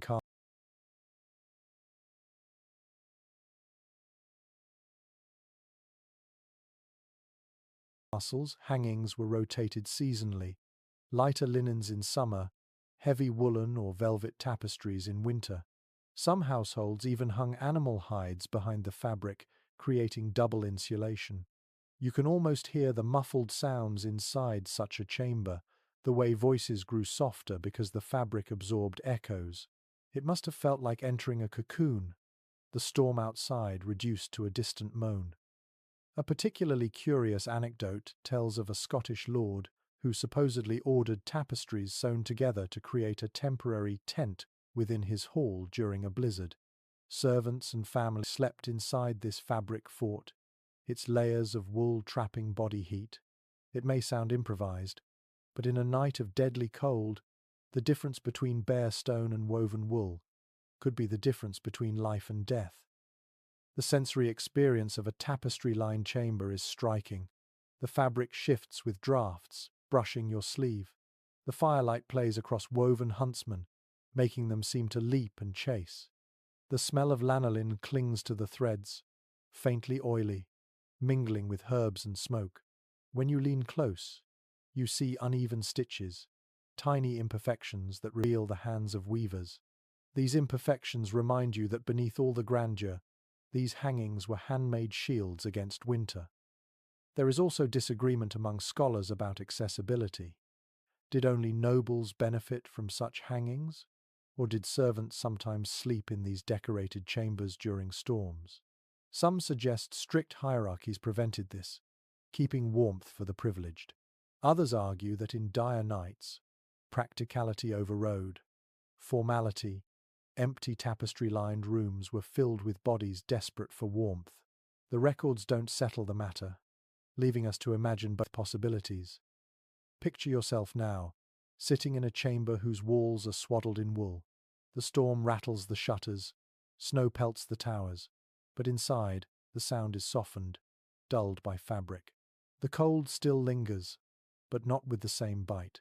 You draw your cloak tighter, lean back, and feel the subtle difference. Stone no longer steals all your heat. For a moment, you understand why nobles prized these woven hangings so dearly. They were beauty, yes, but they were also survival stitched in thread. And so, as the blizzard rages outside, the tapestries ripple faintly, guardians of warmth and symbols of wealth, testaments to the ways medieval people fought both frost and fear. The chamber with its softening tapestries fades behind you, and you step back into the harsher corridors. Here the air feels sharper, more alive with drafts, and you catch sight of smoke curling along the ceiling. It leads you to one of the castle's hearths, a fire stubbornly burning against the night. For all their importance, fireplaces in medieval castles were imperfect allies. Chimneys, smoke holes, and flues represented both progress and limitation in the battle to heat a fortress during a blizzard. Early castles had open hearths in the center of the great hall, with smoke rising to a hole in the roof. The arrangement provided light and warmth but also left sleepers coughing, eyes stinging as soot descended from above. Later innovations added wall fireplaces with rudimentary chimneys, a significant improvement. Records from the 12th and 13th centuries show increasing references to new chimneys in castle accounts, evidence of their spread. They drew smoke upward more efficiently, allowing for somewhat cleaner air indoors. Still, the systems leaked heat, and sometimes failed altogether when snow clogged the openings or wind pressed down the flues. Imagine lying in bed on a stormy night. You hear the fire snap and hiss, smell the sharp tang of wood smoke, and feel warmth on your face. Yet behind you, the cold seeps through unchecked. Chimneys helped concentrate heat, but rarely spread it far. A person sitting 2 feet away might be comfortable, while another across the room froze. Archaeological surveys of castle remains confirm this unevenness. Burn marks on stone hearths show intense heat in one spot, while walls just meters away bore frost. One unusual practice noted in household records involved servants placing tall screens around the hearth. These wooden or fabric barriers kept heat from dissipating too quickly and protected people from sparks. Picture a small group huddled behind such a screen, forming a makeshift warm corner while the rest of the hall remained icy. The image is both cozy and stark comfort found in narrow, fragile pockets rather than whole rooms. But not all historians agree on how much chimneys improved life. Some argue they marked a turning point, making castles far more livable. Others suggest their impact was overstated, pointing out that drafts still whistled through unglazed windows and stone remained a poor insulator. The chimney may have lifted smoke, but it did not conquer the cold. The scholarly discussion continues, unresolved but illuminating. There's a quirky anecdote from a 14th century chronicle. During a severe blizzard, snow blew straight down a castle chimney, smothering the fire below. Servants frantically shoveled it out with iron ladles, their lord shouting that winter itself had invaded his hearth. The story may be exaggerated, but anyone who has seen wind drive snow sideways can imagine the plausibility. Fires, the very symbol of warmth, could be extinguished by the storm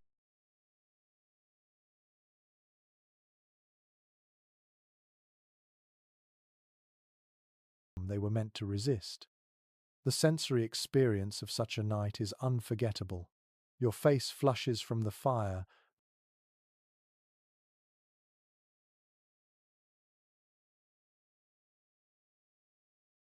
but your back prickles with cold. Smoke curls unpredictably when wind presses into the flue, stinging your eyes.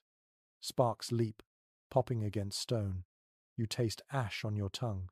Around you, bodies shuffle closer, seeking every scrap of heat, while those too far away pull cloaks tighter, resigned to chill. Odd solutions appeared across Europe. In some households, chimneys were angled or narrowed to resist drafts. Others built secondary vents to redirect smoke, creating complex systems that rarely worked as intended. Occasionally, households stuffed cloth into gaps or placed stones atop chimney openings during storms, desperate to keep out the snow. These improvisations reveal the constant struggle. Humans trying to tame fire and smoke in buildings never designed for comfort. The debate among scholars remains lively. Were medieval castles truly unbearable in winter, as travellers often complained, or were these accounts coloured by exaggeration? Some insist that fires and chimneys made life tolerable, pointing to long-inhabited keeps in cold regions. Others stress that even nobles wrapped in fur and seated by blazing hearths still shivered. The truth is likely both, that warmth was always relative, fleeting and fragile, no matter the technology. You linger by the hearth a moment longer, your cheeks burning as your toes ache with cold. The fire is fickle, its warmth uneven, its smoke intrusive. Yet it remains the heart of the room, the gathering point where people trade stories, sing softly, or simply sit in silence, hypnotized by the flames. Outside, the blizzard shrieks, snow battering the castle walls. Inside, imperfect as it is, the fireplace offers hope, a reminder that even a flawed fire is better than none. Leaving the smoky hearth behind, you take a turn into one of the narrower corridors, your torch flickering against walls that seem to breathe cold air. At first, you think the blizzard is finding its way through cracks in the shutters, but then you realize the drafts here are different, sharper, more sudden, as though the very stones are sighing. You've stumbled upon one of the castle's secret passages. They were built for strategy, for escape, and for moving unseen. Yet in winter, these hidden veins of the fortress became icy channels funneling the storm straight inside. Medieval castles often contained concealed staircases, tunnels within walls, and narrow shafts leading from one chamber to another. Chroniclers describe them as marvels of defense and intrigue, but architectural surveys reveal their unintended side effect. Drafts poured through them like water through cracks. You can imagine a noble standing proudly by his hidden door, boasting of escape routes, while servants cursed the chill that seeped from it every night. The sensory effect is immediate. You press your hand against the wall, and cold air whispers past your fingers, as though some phantom breathes from within.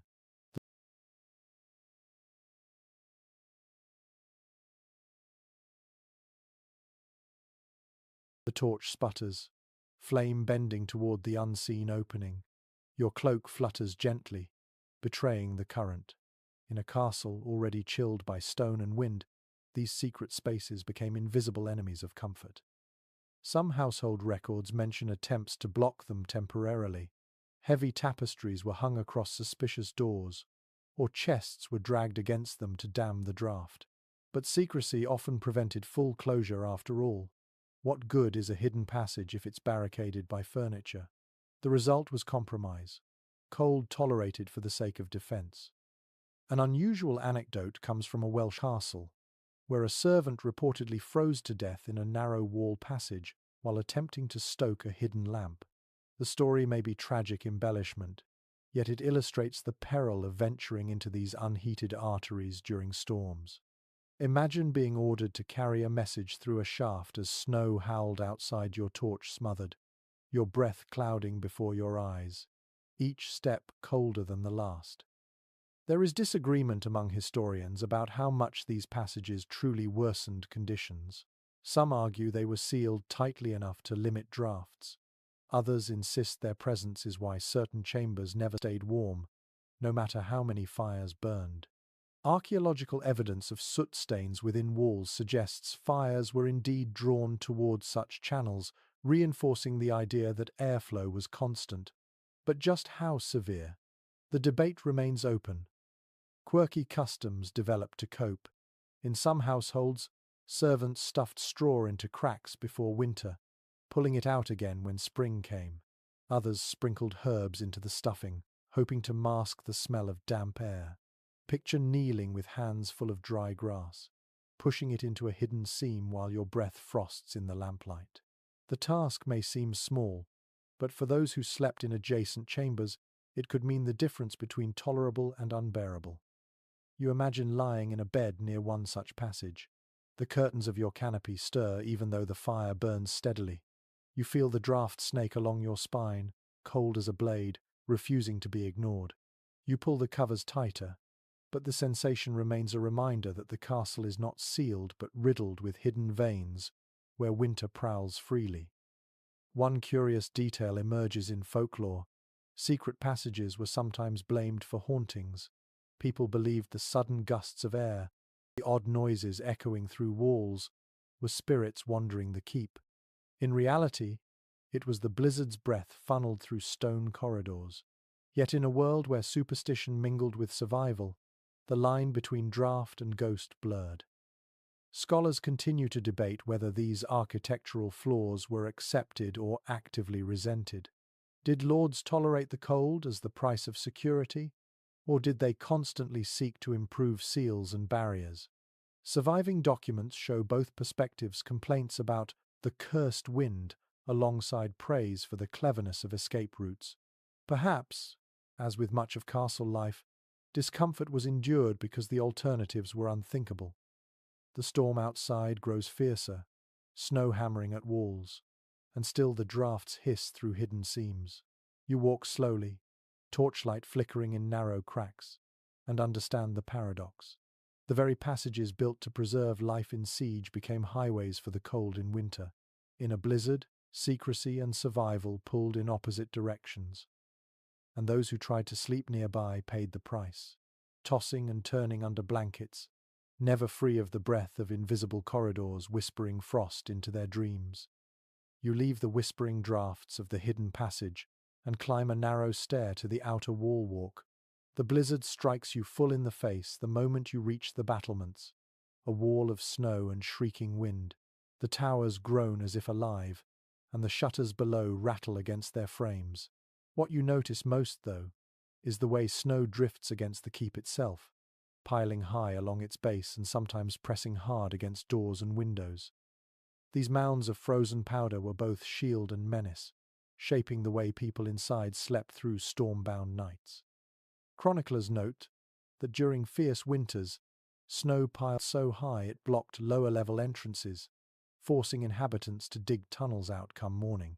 In extreme cases, entire doorways disappeared beneath the drifts. Imagine waking in the middle of the night and realizing the door you entered by has vanished under a mountain of snow. Inside the castle, that meant safety from intruders but also danger, since ventilation and access to supplies might be choked off. The sensory detail of such a night is striking. You touch the shutters of a chamber and feel their wood vibrating under the weight pressing from outside. Snow squeaks faintly as it shifts, a muffled groan echoing through the walls. The air grows damper, heavy with the scent of moisture, even though you are far from the storm itself. If you lean against the wall too long, you feel its chill sinking into your bones, colder than stone alone could make it. One unusual observation appears in the accounts of a Burgundian household. Children were sometimes sent to press their ears against shuttered windows to listen for the singing of the snow. The muffled hissing and creaking of drifts was said to foretell how long the storm would last. Whether playful or serious, the practice reflects how intimately people lived with winter's presence. Historians remain divided about whether snow accumulation improved or worsened castle life. Some argue that drifts against walls acted as natural insulation, like earthen banks, reducing the seep of icy wind. Others insist the dampness they brought only increased misery, leading to condensation, mold, and a heavier chill indoors. Archaeological evidence patches of water damage in lower chambers, collapsed wooden lintels suggests both were possible. In some moments, snow became a blanket. In others, a crushing weight. Quirky measures were sometimes taken to adapt. In certain castles, shutters were deliberately propped open just a crack to allow servants to shovel snow away before it compacted. Elsewhere, people leaned boards or spare shields against exposed doors to deflect drifts. Imagine a guard stumbling through the night with frost on his beard, hammering planks across a door while the storm clawed at his cloak. His work meant someone inside would sleep without fear of waking trapped. There is a curious anecdote from a German chronicle about a blizzard so fierce that snow forced itself through keyholes and tiny cracks, scattering powder across chamber floors. Servants swept it away with rush brooms, muttering that winter had entered as a thief. The image is almost surreal, white drifts creeping silently into the very rooms meant to keep them out. The lived experience of sleeping in such conditions was precarious. You might settle beneath your blankets only to wake with the faint sound of creaking wood, realizing a shutter was bending inward under weight. Fear gnawed at the edges of rest. Would the barrier hold, Or would snow break through, spilling across your bed like a ghostly tide? The anxiety lingered, even if nothing happened, making true rest rare. And yet, the snow could also bring reassurance. When piled against walls, it muffled sound, silencing the blizzard's scream into a soft hum. Imagine lying awake, at first startled by silence, then soothed as you realized the snow had wrapped the castle in its own frozen cocoon. The warmth inside may have been meager, but the quiet was priceless, a rare lullaby born of storm. Scholars still debate whether inhabitants regarded snowdrifts more with dread or with relief. Some letters describe the joy of feeling a room suddenly less drafty, as if the storm itself had lent insulation. Others complain bitterly of damp bedding, collapsed shutters, and the stench of mildew that followed. The answer, as so often, lies in circumstance. In some moments, the snow was an ally, in others, an enemy. You picture the keep at dawn after such a night. Doors on the ground level vanish beneath sculpted mounds, windows are hidden behind icy crusts, and chimneys puff faintly through white caps. Inside, people stir, rub their arms, and wonder whether they are prisoners of the storm or safe within its embrace. You step back from the shutter, trace a finger along the frost rimed on the wood, and realize that survival here was never simply about keeping snow out. It was about learning to live with it, embracing the paradox of a storm that both threatened and shielded, both chilled and muffled, both menaced and comforted. You descend from the battlements, brushing snow from your cloak, and step back into the castle's dim heart. The howling of the storm fades to a dull moan as you cross a corridor and enter a chamber faintly lit by oil lamps.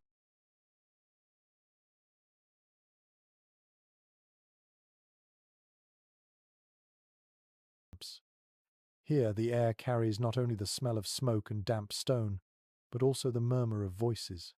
Men and women kneel beside their beds or before small crucifixes, their lips moving in whispered words. Prayer before sleep was no small ritual in a medieval castle. On nights when blizzards clawed at shutters and darkness felt alive with danger, turning to God or saints, or charms was as essential as blankets and furs. Contemporary devotional texts urged Christians to recite prayers before bed, especially in winter when long nights were seen as perilous times for the soul. The bedtime prayer was as much a shield as any wall. Phrases like, "Lord, guard me through the night, deliver me from evil dreams," were muttered under heavy breaths while snow rattled on the roof. You can imagine a nobleman pulling his bed curtains shut, tracing the sign of the cross, and whispering words half to God and half to himself. Reassurance that morning would come, and that he would wake to see it. The ritual carried psychological weight. To sleep in such conditions meant surrendering control. Fires dwindled, servants nodded off, and the blizzard roared unchecked. Prayer provided comfort, a sense that higher powers kept watch when human eyes closed.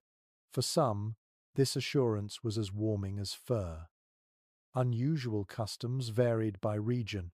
In certain French households, people sprinkled holy water on bedding before lying down, believing it would repel both demons and disease. In Germany, small crosses of ash or chalk were drawn on shutters, intended to guard against frost spirits thought to slip through cracks. Imagine bending down with cold fingers, sketching a trembling cross on a window frame while icy air leaked in, convinced that mark would keep death itself outside. There is ongoing debate among scholars about how much these nightly devotions were acts of deep faith versus habits born of fear. Some argue that prayer reflected genuine spirituality, rooted in trust in God. Others emphasize the superstitious element rituals performed mechanically, half-believed, fueled by anxiety more than devotion.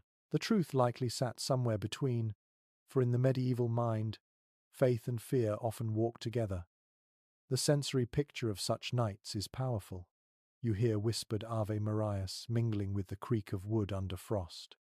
The smell of incense lingers faintly where a censer burned earlier in the chapel, now clinging to clothes. Fingers trace rosary beads, the polished wood smooth against skin chapped by cold. Children mimic their parents' gestures, fumbling over words, while parents smile faintly, proud even in fatigue. One curious anecdote survives from a monastic chronicle. During a fierce storm, a group of monks reportedly sang psalms throughout the night, believing their voices kept demons of frost from entering the cloister. By morning, some had collapsed from exhaustion, yet the record praises their vigilance. Whether literally effective or not, the act shows how deeply prayer was intertwined with endurance. Yet, the practice was not limited to Christians. In border regions or households with mixed traditions, charms and folk incantations blended with formal prayers. A woman might murmur the Lord's Prayer, then tuck a sprig of rosemary under her pillow against the cold breath. Such mixtures reveal the pragmatic spirit of survival. No single method was dismissed if it might help. Historians remain divided on whether prayer truly calmed sleepers or whether fear persisted regardless. Did murmured words genuinely steady the heart, or were they only pauses before another hour of shivering wakefulness? Accounts are ambiguous. Some emphasize serenity, others nightmares despite devotion. The debate reflects how fragile sleep was in a storm, faith notwithstanding. You imagine yourself kneeling in the dim chamber. Your knees ache on cold stone. Your breath fogs as you whisper into cupped hands. The words are familiar, recited nightly, but tonight they feel heavier. Each gust rattling the shutter reminds you that stone is not invincible, that warmth is not assured. And so you cling to ritual, repeating phrases until your voice lows, eyelids droop, and you finally surrender to uncertain rest. As you lie down, the storm still rages, but the echo of prayer lingers like a blanket for the soul. Whether through divine presence or simple psychology, it brings peace enough to close your eyes. In a castle locked in winter's grip, that peace is as necessary as firewood and bread. The prayers fade into silence, and the castle seems to slumber, but not everyone has the luxury of sleep. Somewhere above, boots crunch steadily against snow. The midnight watch has begun. While others curl beneath firs or huddle together on rushes, guards climb to the ramparts, their cloaks whipping in the wind, their breath crystallizing in the air. If the castle is to survive the blizzard, someone must stay awake to keep the fires of vigilance burning. Medieval chronicles speak often of these night watches, particularly in winter when danger came not only from raiders but from the storm itself. Torches sputtered, lanterns hissed with melting ice, and sentries paced back and forth to keep blood flowing. The job was harsh, thankless, yet vital. A frozen guard could not raise the alarm, and a fire left untended could gutter into darkness. You can almost hear the scrape of boots on frostbitten stone, the muffled curses of a man stamping his feet to keep warm. The sensory details are vivid. Imagine standing on the wall walk with snow pelting your face, the wind clawing through every seam of your cloak. The stone beneath your boots is slick with ice, and your fingers ache even inside leather gloves. In the distance, the howl of wolves carries across the whitened fields, mingling with the constant roar of the storm. You squint into the darkness, eyes watering from the cold, straining to see if that shifting shadow is an enemy or just snow piling against the gate. One curious practice mentioned in accounts is that guards sometimes carried heated stones wrapped in cloth inside their cloaks. These makeshift warmers offered temporary relief, though they cooled quickly in the gale. Others shared flasks of spiced wine, passing it hand to hand along the ramparts. The warmth was fleeting, but the ritual fostered camaraderie, binding men together against the hostile night. Not all historians agree on how rigorous these watches truly were. Some suggest that discipline was lax during storms after all. Who would attack a castle in a blizzard? Others argue that the cold demanded even stricter vigilance, since weakened defenders might invite disaster. The truth may lie in between. Some guards huddled half asleep by torches, while others marched tirelessly, knowing their lord's safety rested on their endurance. A peculiar anecdote survives from a northern English fortress. One sentry reportedly tied a rope around his waist and looped it to the battlements so that if he collapsed from exhaustion, he wouldn't fall into the snow below. His companions joked he looked like a tethered goat, but he survived storms that might have carried him to his death. Such ingenuity shows how far people went simply to endure the hours until dawn. Inside the castle, sleepers depended on these men. The guards' steady presence meant shutters were checked, fires stoked, doors cleared of drifting snow. Without them, the household might wake to smothered hearths and frozen passageways. Imagine servants stirring at first light, discovering the fire still alive thanks to a weary guard who refused to let embers die. That unseen labor shaped every person's sleep. The soundscape of a night watch is stark. You hear the crack of frost as wood contracts, the squeal of hinges as a lantern door opens, the heavy sigh of a man blowing warmth into numb hands. Occasionally, a horn call cuts through the storm, not because enemies approach, but to signal that the watch still holds. The blast echoes across frozen fields, reassuring those inside that vigilance continues. Scholars debate whether guards truly feared enemy raids during such storms, or if the real threat was nature itself. Some chronicles describe blizzards being used as cover for attacks, while others scoff at the idea, noting that armies too suffered in such weather. Yet even if no enemy lurked, the blizzard itself demanded respect. Snow could bury a gate, ice could split timbers, and vigilance was required to keep the fortress functional.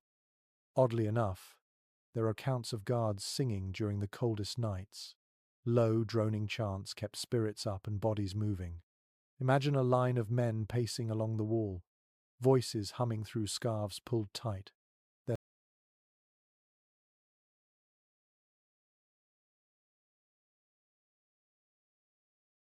song muffled but steady.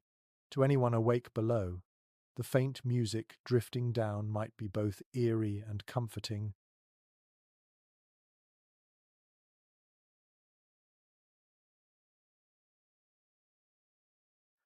A reminder that not everyone was asleep, that someone still fought the cold on their behalf.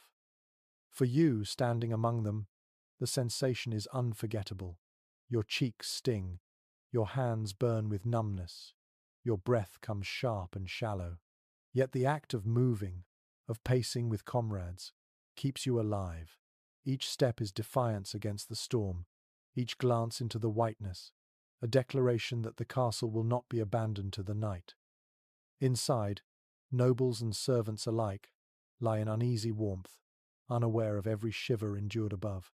But the watch continues, hour after hour, until at last the black sky begins to pale. Dawn creeps slowly over snow-laden battlements, and weary men descend, faces chapped and eyes hollow. They collapse by the fires they preserved, their bodies trembling from fatigue, yet proud. For without the midnight watch, no one in the castle would have slept at all. The storm does not relent. It batters the shutters, howls through the arrow slits, and moans inside the very stones of the keep.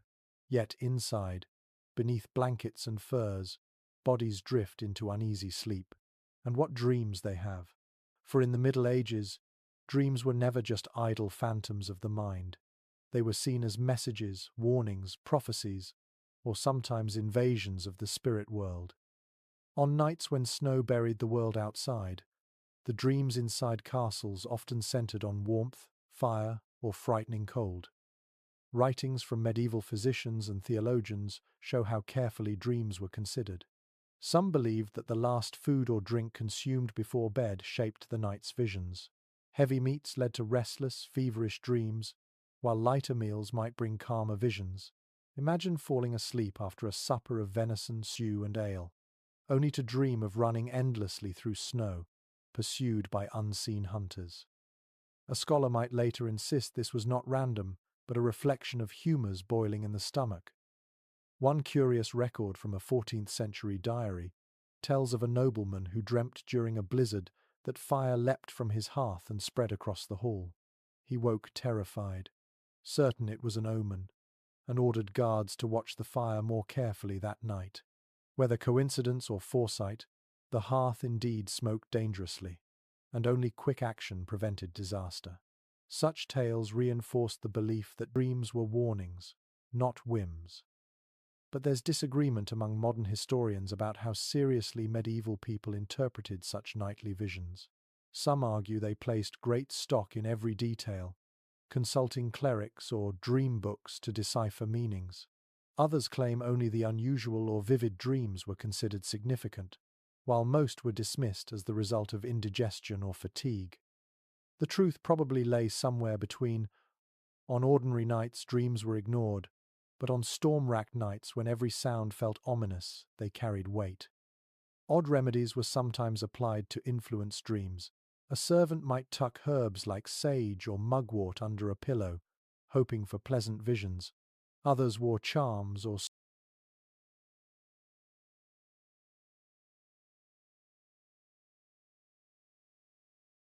small relics around their necks to ward off nightmares.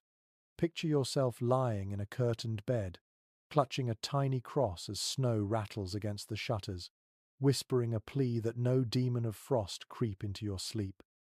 The sensory world of such dreams is easy to imagine. You toss beneath blankets, your body hot from layers of wool but your nose stung by icy air. In your dream, firelight seems too bright, or snow seems endless, reflecting the storm outside. You hear phantom voices calling from the wind, and your heart races as though pursued. You wake with a start, gasping, only to realize the sound was real, the shutters groaning under weight. You clutch the blanket tighter, half convinced the dream is not finished. There's a curious anecdote in Icelandic sagas describing warriors who dreamt of frost giants pounding at their halls during blizzards. These visions were seen not merely as imagination but as glimpses of spirits embodying winter itself. In the Christianized castle world, such beings became demons or tempters, yet the imagery lingered. Even the devout might whisper that their nightmares had teeth, that they felt claws of cold even in sleep. Scholars remain divided on whether medieval people genuinely feared dreams as supernatural assaults or simply used them as metaphors. Did they truly believe a nightmare of freezing meant death was near, or was it simply the body's way of processing hunger, cold, and fatigue? The written sources can't agree, and so we are left with fragments, prayers, charms, and anxious notes scribbled in margins. In the shared sleeping quarters of servants, dreams became stories. Someone waking with a shout might recount visions of wolves howling in the snow, prompting others to murmur protective prayers. A child might whisper that angels gave her a candle to light her way through the storm, and companions would smile, taking comfort. These tales filled the hours before dawn, weaving the subconscious into the fabric of survival. You picture yourself now, lying in a canopy bed, drifting between wakefulness and slumber. The storm rages, your body is heavy with blankets, and your mind slips into visions. You dream of walking through halls filled with ice, torches frozen mid-flame, until suddenly you stumble upon a glowing hearth. Its warmth rushes over you, and you wake, breath fogging, cheeks chilled. The line between dream and reality is blurred, but the desire within both is the same: to find warmth in an unyielding winter. For the people of medieval castles, sleep was never simple rest. It was a negotiation with body, spirit, and imagination. And on blizzard nights, dreams themselves became battlegrounds between fear and hope, frost and fire, despair and faith. The dreams fade as dawn still hides beyond snow clouds, and you wander into another part of the fortress. Here the air feels different, colder, sharper, with a faint scent of wax and incense clinging to the stones. This is not the hall of nobles or the chamber of children. It is the dormitory of monks attached to the castle's chapel. If the great hall was noisy with coughs and snores, the dormitory is hushed, disciplined, bound by rules even in the midst of a blizzard. Monastic life followed a strict pattern, known as the rule, and it did not bend easily for weather. Monks rose at set hours to chant prayers, even when snowstorms howled through cloisters and frost glazed their sandals. The dormitories were often vast, shared spaces with rows of pallets or narrow beds, offering no privacy. Unlike nobles with curtained canopies, monks slept in communal austerity, their warmth coming from discipline and routine rather than furs. Contemporary accounts confirm that many monasteries had little or no heating in their dormitories. Fires were forbidden in sleeping areas, partly out of fear of sin, partly from fear of fire itself. Imagine lying down on a straw-filled mattress, cloaked in a coarse wool habit, while the wind found its way through shutter cracks. Your only comfort was the body heat of brothers lined up in rows beside you. Silence was enforced, so no murmured complaints or jokes softened the edge. You endured quietly, offering suffering as a form of devotion. One curious note survives from a Benedictine chronicle. Monks were instructed to sleep in their habits with belts fastened, ready to rise for night prayers without delay. The practicality is clear, less time lost to dressing in the cold. But the sensation must have been strange, cinched fabric pressing into your stomach even as you tried to rest, turning on your side, the buckle dug into your ribs, yet you did not dare loosen it. Discipline overrode comfort. There is disagreement among historians about how much this severity harmed health. Some argue that monks, accustomed to hardship, endured with little consequence. Others suggest that illnesses such as chronic coughs and rheumatism flourished precisely because of these cold dormitories. Excavated skeletons from monastic cemeteries show signs of joint disease and lung trouble, but whether caused by climate, diet, or lifestyle remains unsettled. A quirky practice appears in certain orders. Brothers sometimes warmed themselves briefly by braziers in the cloister before retiring, carrying that fleeting heat into bed. Others rubbed their hands with oil to guard against cracked skin. Imagine the scent of olive oil lingering on fingers clasped in prayer, mingling with the chill of wool sleeves. Such little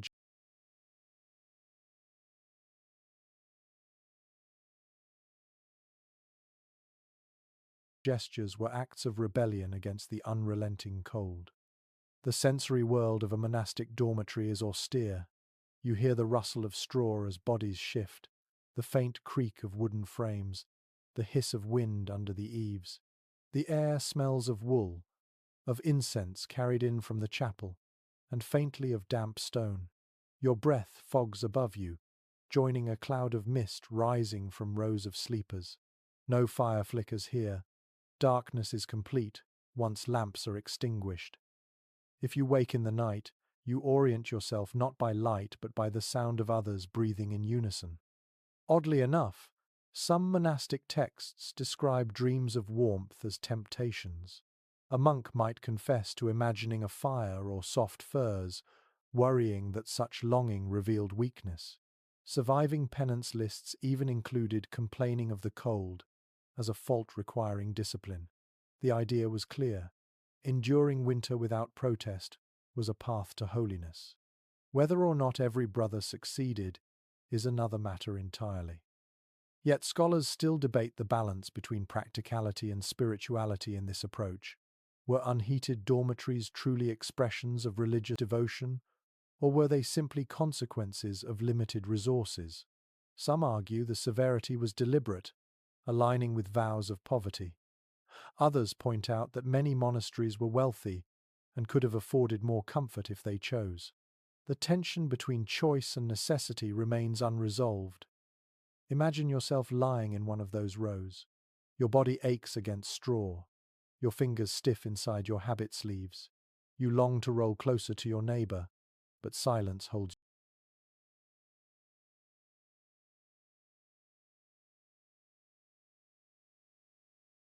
you still. The wind groans through rafters, and snow ticks against shutters. In the darkness, you murmur a prayer, half to God, half to yourself, hoping it steadies your shivers. Sleep comes, but lightly, as you know the bell will soon toll for matins, dragging you from your bed into a chapel colder than the dormitory itself. For monks, survival during blizzards was not cushioned by tapestries or dogs at their feet. It was shaped by rhythm, ritual, and resignation. They endured not because they were warm, but because they believed endurance itself was holy. The disciplined hush of the monastic dormitory lingers in your ears as you step back into the storm-beaten corridors. Yet not all who lived within a castle's shadow had the benefit of stone walls and cloistered prayer. Beyond the keep, scattered around the bailey and fields, peasants and labourers struggled through blizzards in conditions even harsher. Their homes were not carved from stone but built of wattle and daub, timber frames packed with mud and straw, their roofs thatched, their floors bare earth. These people tilled the Lord's fields, tended animals, and supplied the castle with food. And at night, in the grip of winter, they too had to find ways to sleep and survive. Accounts from manorial records describe these cottages as cramped, smoky, and perpetually cold. Fires burned in open hearths at the centre of single-room huts, their smoke escaping through holes in the thatch. When snow fell heavily, drifts sometimes pressed against the outer walls, just as they did in castles. But here there were no thick tapestries to soften the chill. Families huddled together, livestock often penned indoors with them for warmth. Imagine lying down on straw while a cow shifted heavily nearby, its breath steaming in the darkness, its body heat welcome despite the smell. The sensory world is raw. The scent of dung mingles with the smoke of green wood. The floor is uneven, a patchwork of trampled straw and frozen mud. Children curl against their parents, wrapped in patched woolen tunics, sometimes covered with nothing more than cloaks worn during the day. Chickens flutter in rafters, disturbed by gusts that force snow through cracks in the walls.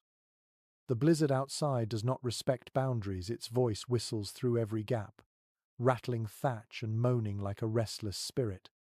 One curious custom emerges in peasant households.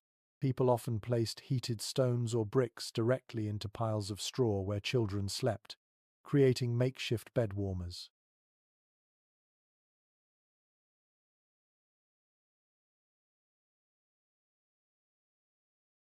The stones were wrapped in cloth to prevent burns, much like in the noble chambers, but here the effect was shorter-lived. By midnight, the warmth had faded, and families drew tighter together.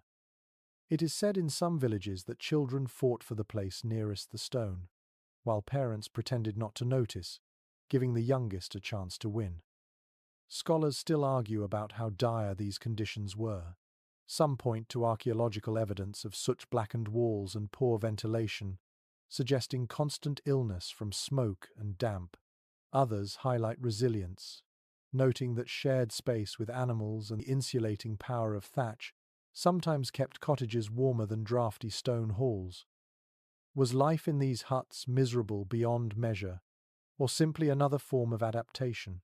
The debate endures, fed by uneven evidence and the biases of medieval writers who often dismissed peasants as pitiable. Odd anecdotes pepper the record.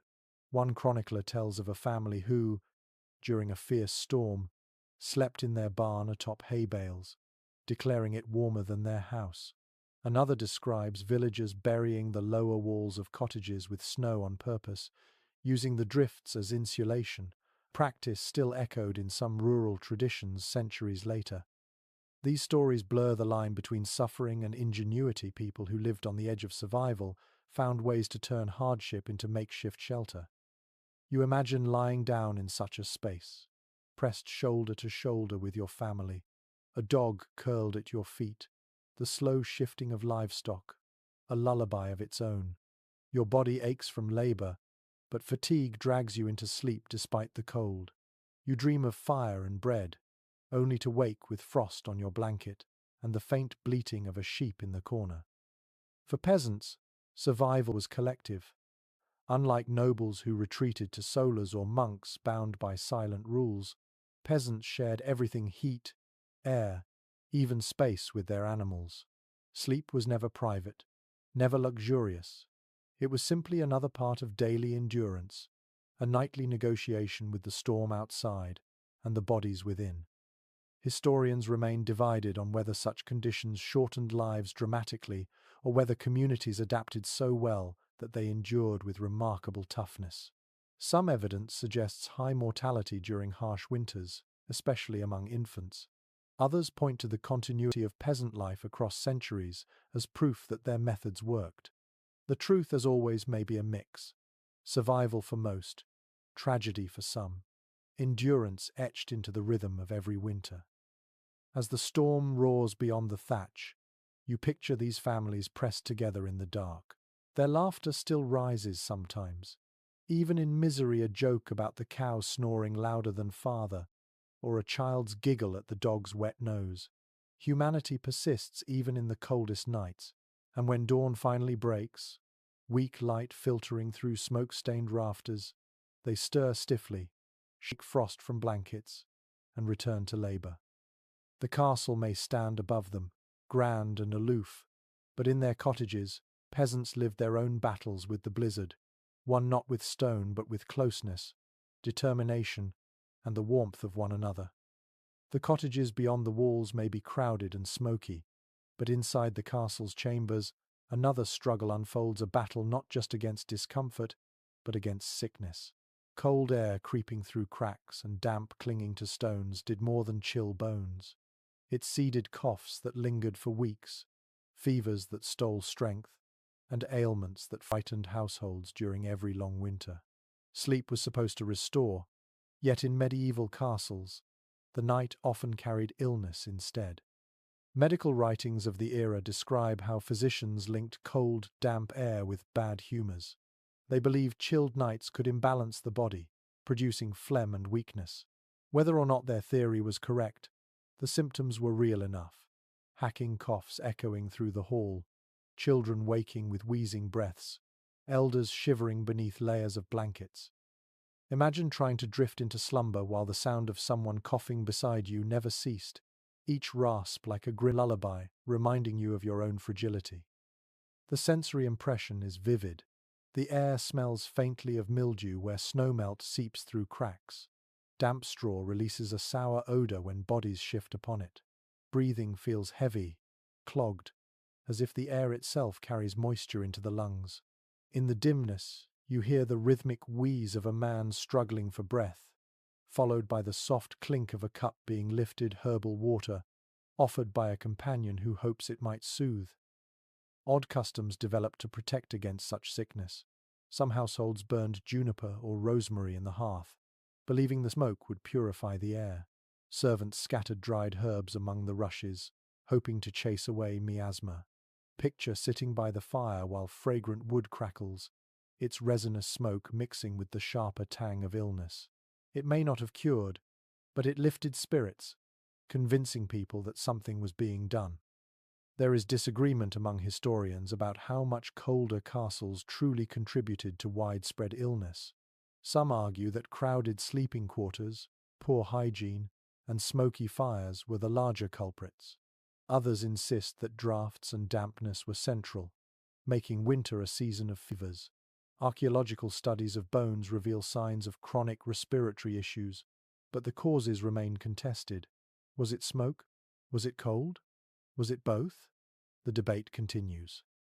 One curious anecdote comes from an English castle where the steward ordered extra blankets not for warmth, but to cover the coffers, as if smothering sound might prevent contagion.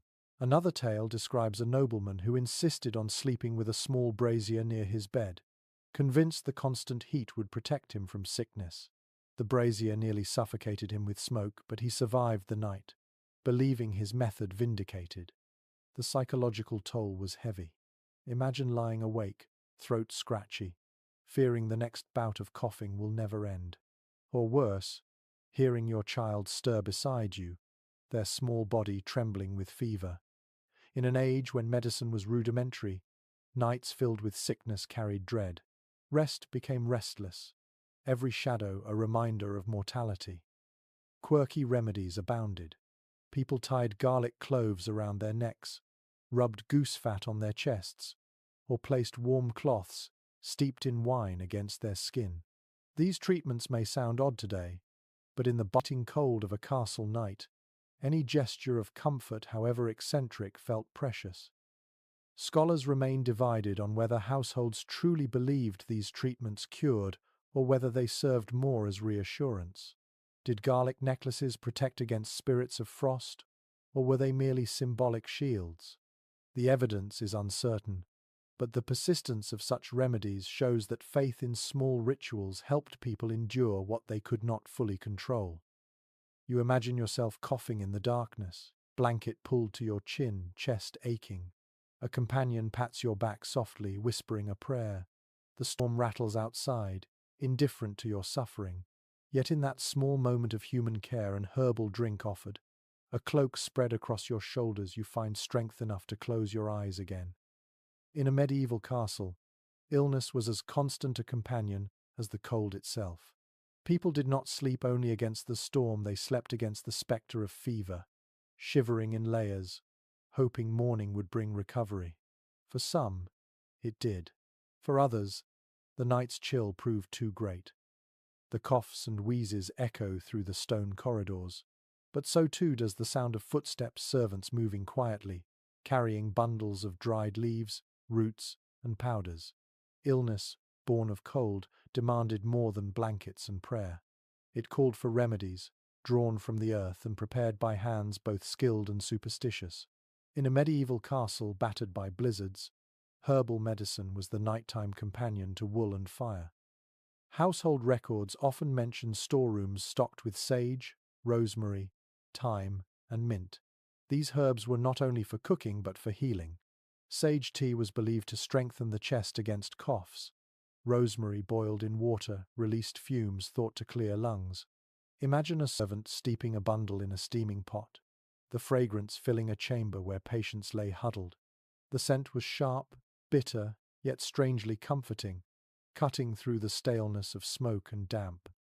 One curious custom involved hanging sprigs of rosemary above the bed, not just for its medicinal reputation, but because people believed it warded off evil spirits of sickness.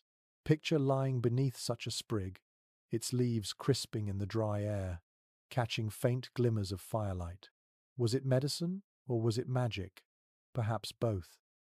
Disagreement lingers among historians about how effective these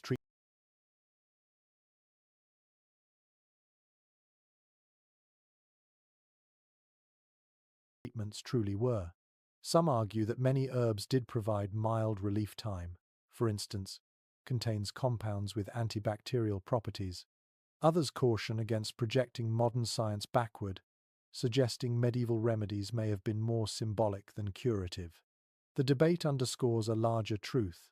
People sought any means to survive the cold, whether through practical healing or hopeful ritual. Odd recipes emerge from medical manuscripts. One recommends a poultice of onions, honey, and goose fat applied to the chest to ease breathing. Another suggests boiling sage with vinegar and inhaling the steam.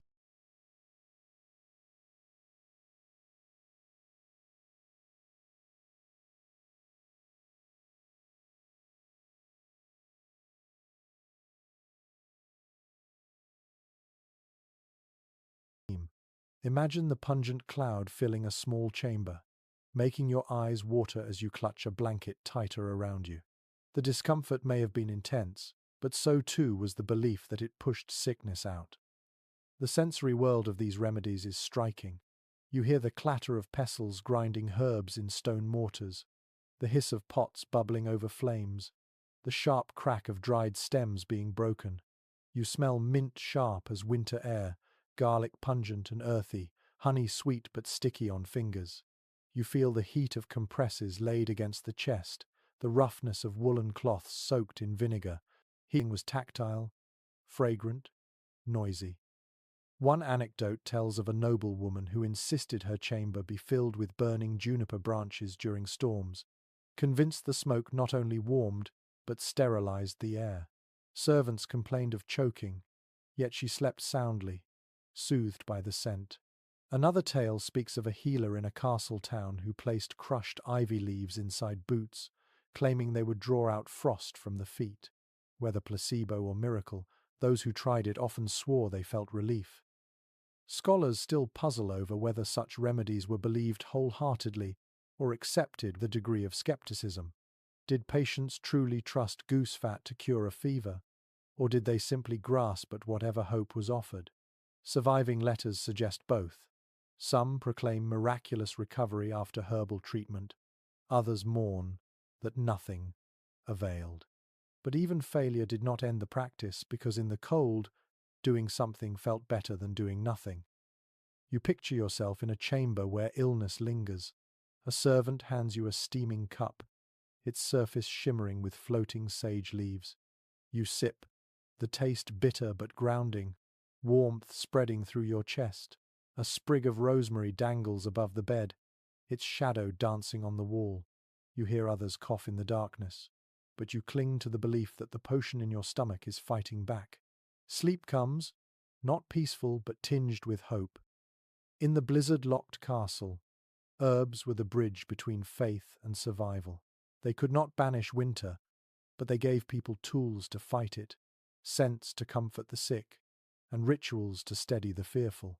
Against stone walls and icy draughts, they were as much part of the night's defense as fire or fur.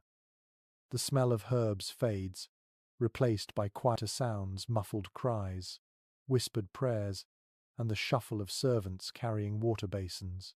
For all the dangers of cold and cough, nothing tested the resilience of a medieval household more than childbirth in the dead of winter.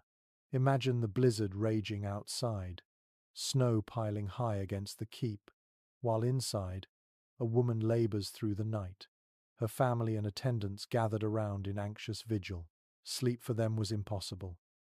The storm and the birth became intertwined, both elemental forces beyond control. Contemporary chronicles often mention the hazards of winter births. Infants were especially vulnerable to the cold, their tiny bodies unable to regulate heat. Mothers, weakened by blood loss and exhaustion, faced a deadly combination of chill and infection. Accounts describe fires blazing fiercely in birthing chambers, servants hurrying to keep water warm, and every fur in the household dragged out to swaddle mother and child. Yet even with these efforts, survival was uncertain. The sensory details are vivid. The room smells of smoke and sweat, of damp cloths and burning resin tossed onto the fire to sweeten the air. You hear the howl of the storm outside, counterpointed by the groans of labor. The rushes beneath your feet are wet with spilled water and scattered herbs. Candles gutter in the draughts, their flames bending as if sharing the woman's pain. Odd practices were part of this scene. Some midwives recommended placing heated stones wrapped in linen near the bed, hoping their warmth would guard against shock. Others draped the newborn in wool immediately, often before the umbilical cord was cut, so that no breath of cold touched bare skin. A few manuscripts even advise filling shoes with hot ashes and placing them beside the bed as makeshift radiators. To modern ears, these solutions sound strange, but in a castle locked in ice, any warmth was precious. There's disagreement among historians about how effective these measures were. Some argue that the extra heat made real differences, reducing the risk of hypothermia. Others point out the dangers smoke inhalation, burns, contamination that may have worsened outcomes. Surviving statistics are grim. Infant mortality in winter months was higher, though whether due to cold or other seasonal factors remains debated. Curious anecdotes illustrate the desperation. A 15th century account from Burgundy tells of a midwife who insisted a mother hold a piece of iron in her hand during labor to draw strength from the earth. Another tale describes women chanting protective verses over the ancient crib while snow battered the shutters, convinced that words could keep frost spirits from stealing the child's breath. Faith, ritual, and practicality blended seamlessly in such moments. The sensory picture deepens. You cradle a newborn wrapped in wool, its breath shallow, its skin flushed by the heat of the fire. The air tastes thick with smoke. Your eyes sting, but you don't dare move farther from the flames. Outside, wind shrieks like a banshee, but inside, all attention fixes on the fragile bundle. The mother, pale and trembling, is swaddled in blankets, hands clutching a cup of hot broth. Everyone else, midwives, servants, family, hover in exhausted silence, listening for the infant's cries. Not all scholars agree on how widespread these elaborate birthing rituals were within castles versus peasant homes. Some argue noble women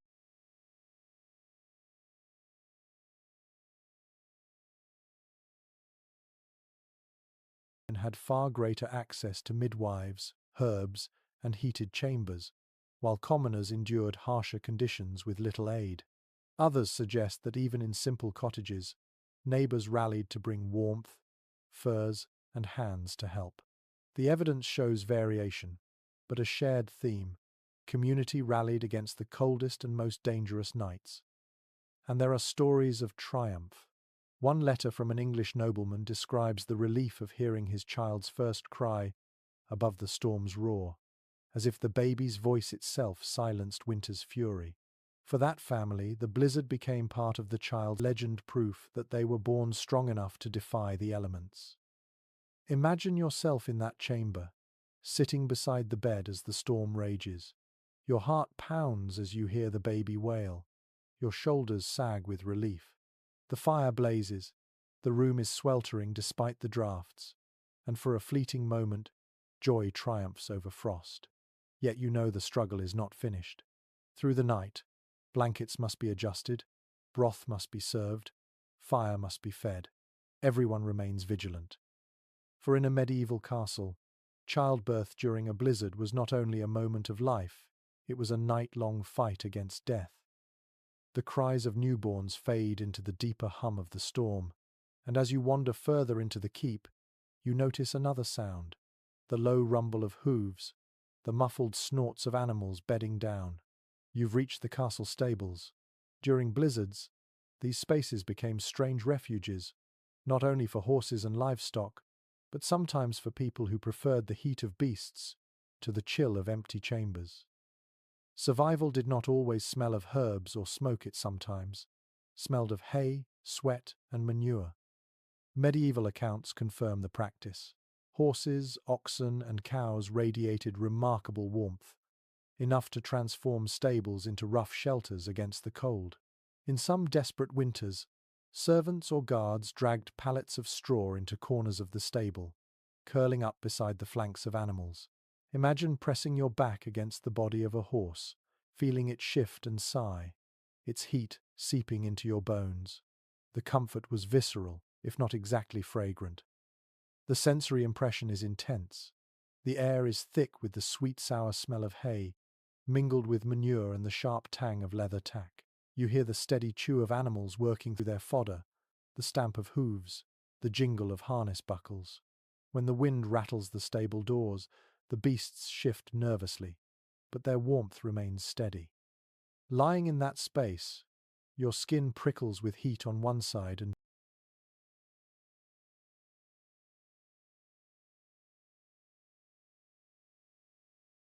chill on the other, an imperfect balance, but one that might mean survival.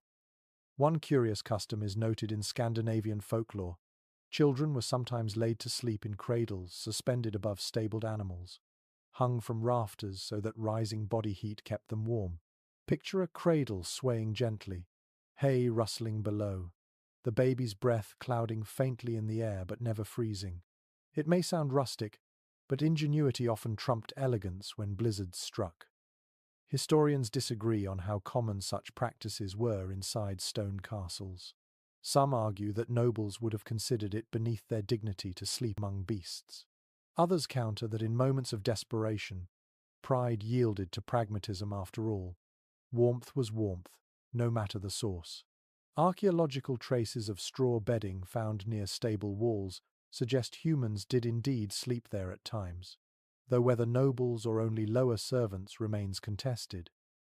Odd anecdotes appear in chronicles. One story tells of a squire who chose to spend the night in the stables during a storm, only to wake with his hair frozen into the mane of a horse he had cuddled against. Another describes guards on rotation sleeping between two oxen, joking that they were warmer than wives.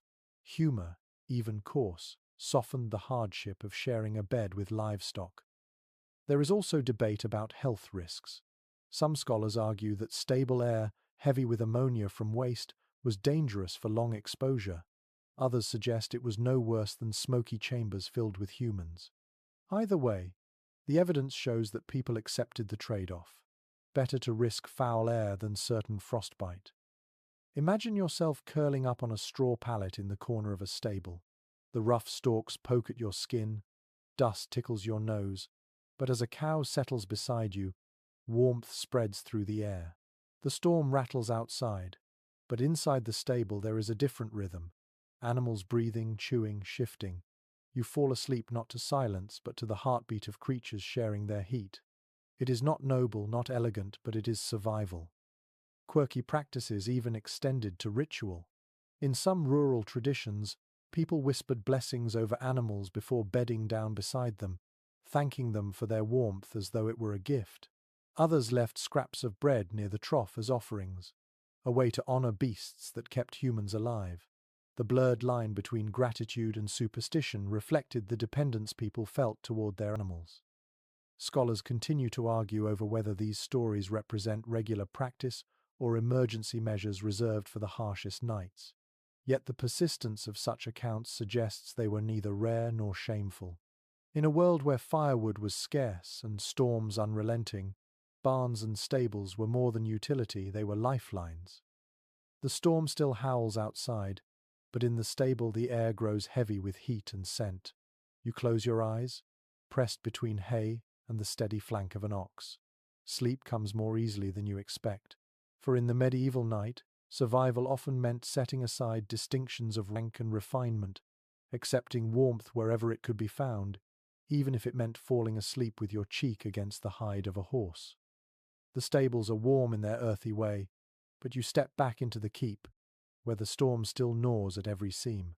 You move into another chamber, dimly lit by flickering rushlights, and notice families or groups of retainers spreading themselves across the floor in clusters. Here, survival depends less on fire or beasts and more on bodies pressed together.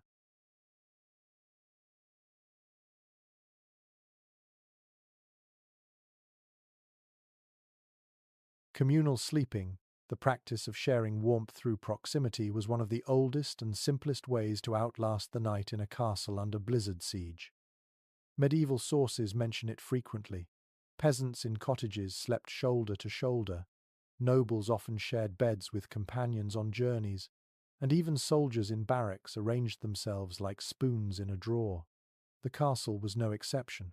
In its vast but draughty halls, grouping together turned scattered warmth into a shared reservoir. Imagine lying on straw or rushes, your back pressed to another's spine, the heat of breath moist against your neck. It was intimate, not in romance, but in necessity. The sensory world is vivid. Woolen cloaks overlap like patchwork quilts. Feet jostle against each other, and elbows poke as people shift in sleep. The air grows humid with combined breath, the smell of sweat mingling with smoke and wet wool. Yet, despite the discomfort, there is relief. Alone, you might shiver endlessly. Together, you feel a cocoon of warmth building hour by hour. One curious tidbit appears in a 14th century household account. Retainers were instructed to rotate positions through the night, ensuring no one stayed on the draft, exposed edge for too long. Picture a row of men turning like a human chain, groaning and muttering as they rearrange themselves, but accepting the system as fair. Historians still debate how common bed sharing was among nobles compared to servants. Some insist noble families fiercely guarded their privacy, retreating behind curtains. Others argue that even lords occasionally shared, particularly while traveling or during sieges when space and fuel were scarce. Letters survive describing noblemen complaining about cramped beds on journeys, which suggests the practice was at least situational. Odd customs surrounded communal sleeping. In some places, children were deliberately placed in the middle of the group, their small bodies shielded by the heat of parents or older siblings. In other households, dogs slipped in between sleepers, tolerated because every degree of warmth mattered. One tale from a German castle tells of a guard sneaking into the great hall to wedge himself between two huddled groups of servants, grumbling that honor is colder than humility. His fellows laughed, but they let him stay. There is disagreement among scholars about whether people thought of this closeness as shameful or ordinary. Some argue that chronicler's silence reflects embarrassment, that intimacy of this kind was not spoken of openly. Others counter that it was so common as to be unremarkable, a simple fact of winter life not worth special note. The debate remains unresolved, but the image of clustered bodies emerges again and again in descriptions of medieval winters. The sensory impression deepens. You feel the scratch of another's cloak against your face, hear the wheeze of an elder, and the soft whimper of a child in dreams. The storm outside seems distant now, muffled by the chorus of human breathing. Heat builds slowly, until sweat beads at your temples, even while your toes remain cold. It is an odd balance, part warmth, part discomfort, but it keeps you alive. One quirky anecdote tells of a French household that developed a chant sung softly before sleep, not as prayer but as a rhythm to calm and coordinate the group. Lie close, lie still, lie through the storm, the refrain went, echoing like a lullaby. Whether apocryphal or not, the story conveys the way companionship was turned into ritual. Scholars remain divided on whether such communal habits reduced illness or worsened it. Some suggest close quarters spread coughs more rapidly. Others argue the shared heat reduced deaths from hypothermia, outweighing risks. Both positions hold merit, reminding us that every method of survival carried its own trade-offs. Imagine yourself now, wedged between companions, cloak pulled tight around all of you. At first you resent the weight, the lack of space. But as hours pass, you notice the storm's bite soften. The curtain of bodies blocks, drafts, their warmth seeping into you. You close your eyes, lulled by the rhythm of shared breath. In this living quilt, you realize the castle has found its simplest, most ancient defense against the cold. Not stone, not fire, but human closeness. The chamber of clustered sleepers grows thick with the heat of bodies, but you step away into another part of the keep. Here, the air changes again warmer, scented faintly of meat, bread, and melted fat. You've reached the kitchen and adjoining buttery, where survival against the blizzard takes on a different form. For while most of the castle freezes in drafts and smoke, the kitchen remains alive with heat, light, and food. It is here that some found their refuge, curling on benches or near ovens to snatch a warmer sleep than any noble canopy could offer. Medieval kitchens were the engines of the household. Large hearths roared not only for cooking but for baking, boiling, and brewing. In winter storms, these fires rarely went out. To do so would be disastrous, requiring hours to rekindle flames sufficient to feed a castle. Servants rotated through the night to tend embers, making the kitchen one of the few places where warmth endured around the clock. Imagine stepping inside, after wandering through icy corridors, your cheeks sting with sudden heat, your eyes water from smoke, and your fingers thaw painfully near the flames. The sensory world here is vivid. Fat spits on the fire, filling the air with savory tang. Wooden bowls clatter as they are stacked, knives scrape against boards, and the constant hiss of boiling pots provides background rhythm. Rushlights flicker, casting long shadows against soot-blackened walls. Beneath it all lingers the warmth itself, not steady and gentle, but fierce and immediate, heat radiating from stone ovens and iron cauldrons. One curious custom recorded in household accounts was allowing children and the sick to sleep in the kitchen during blizzards. Straw pallets were spread near ovens, where warmth lasted longest. Picture a row of children curled like kittens by the fire, their cheeks rosy from heat, while outside snow lashed the towers. It was not luxurious smoke stung the eyes, and the air grew stifling, but it kept frostbite at bay. Historians disagree on how widely kitchens doubled as sleeping quarters. Some argue it was only emergency practice, since cooks guarded their domain jealously. Others suggest it was routine for lower servants, who lacked beds elsewhere, and seized any warm corner available. Archaeological traces of ash mixed with straw in kitchen layers hint that human bodies often rested here, even if chronicles kept silent about the indignity. Odd anecdotes illustrate this vividly. One tale from a Burgundian castle describes a scullion who slept too close to the oven door and woke with singed hair. Another mentions a cook so exhausted during a storm that she nodded off against a cauldron and nearly tipped it over. Such accidents became part of the folklore of winter survival, retold with laughter after the storms passed. The debate among scholars continues. Were these kitchens havens of relief, or simply smoky, choking chambers that traded cold misery for suffocating warmth? Some argue the latter, citing complaints about the stinking air of kitchens in manorial letters. Others insist that when blizzards howled, any warmth was preferable to icy drafts. Likely, both views are true depending on circumstance. Comfort to some, discomfort to others, but always a lifeline in winter. The sensory impression deepens. You lie down on straw in a corner, your back warmed by the stone oven, your nose filled with the smell of roasted meat that clings even after pots are emptied. You hear the drip of fat hitting coals, the crack of logs, the sleepy murmur of a servant tending embers. The storm still rages beyond the shutters, but here you feel wrapped in fire's embrace, lulled by the rhythm of hearth and pot. Curiously, some kitchens were also places of ritual. Cooks sometimes marked oven doors with protective symbols, believing the fire itself needed blessing to withstand storms. Others placed salt in corners, convinced it warded off evil spirits carried by winter winds. These gestures reveal how intimately kitchens were linked not only to nourishment, but to survival at the edge of belief. You imagine the dawn after such a night. While others stumble from freezing chambers, you rise from the kitchen corner, almost warm, hair scented with smoke, body sticky with grease. It is not clean or noble, but you are alive, which in a blizzard is victory enough.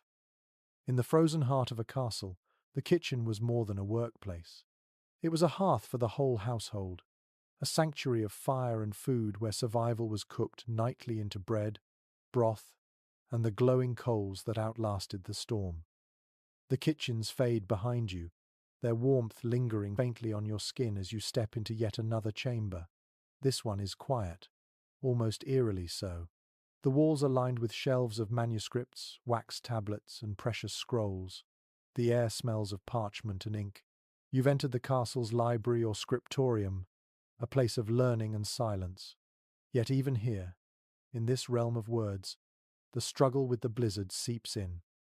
For how could one sleep, how could one preserve thought, when snow hammered at shutters and frost crept across the very ink? Medieval libraries were not cozy retreats but austere spaces. They were often unheated, for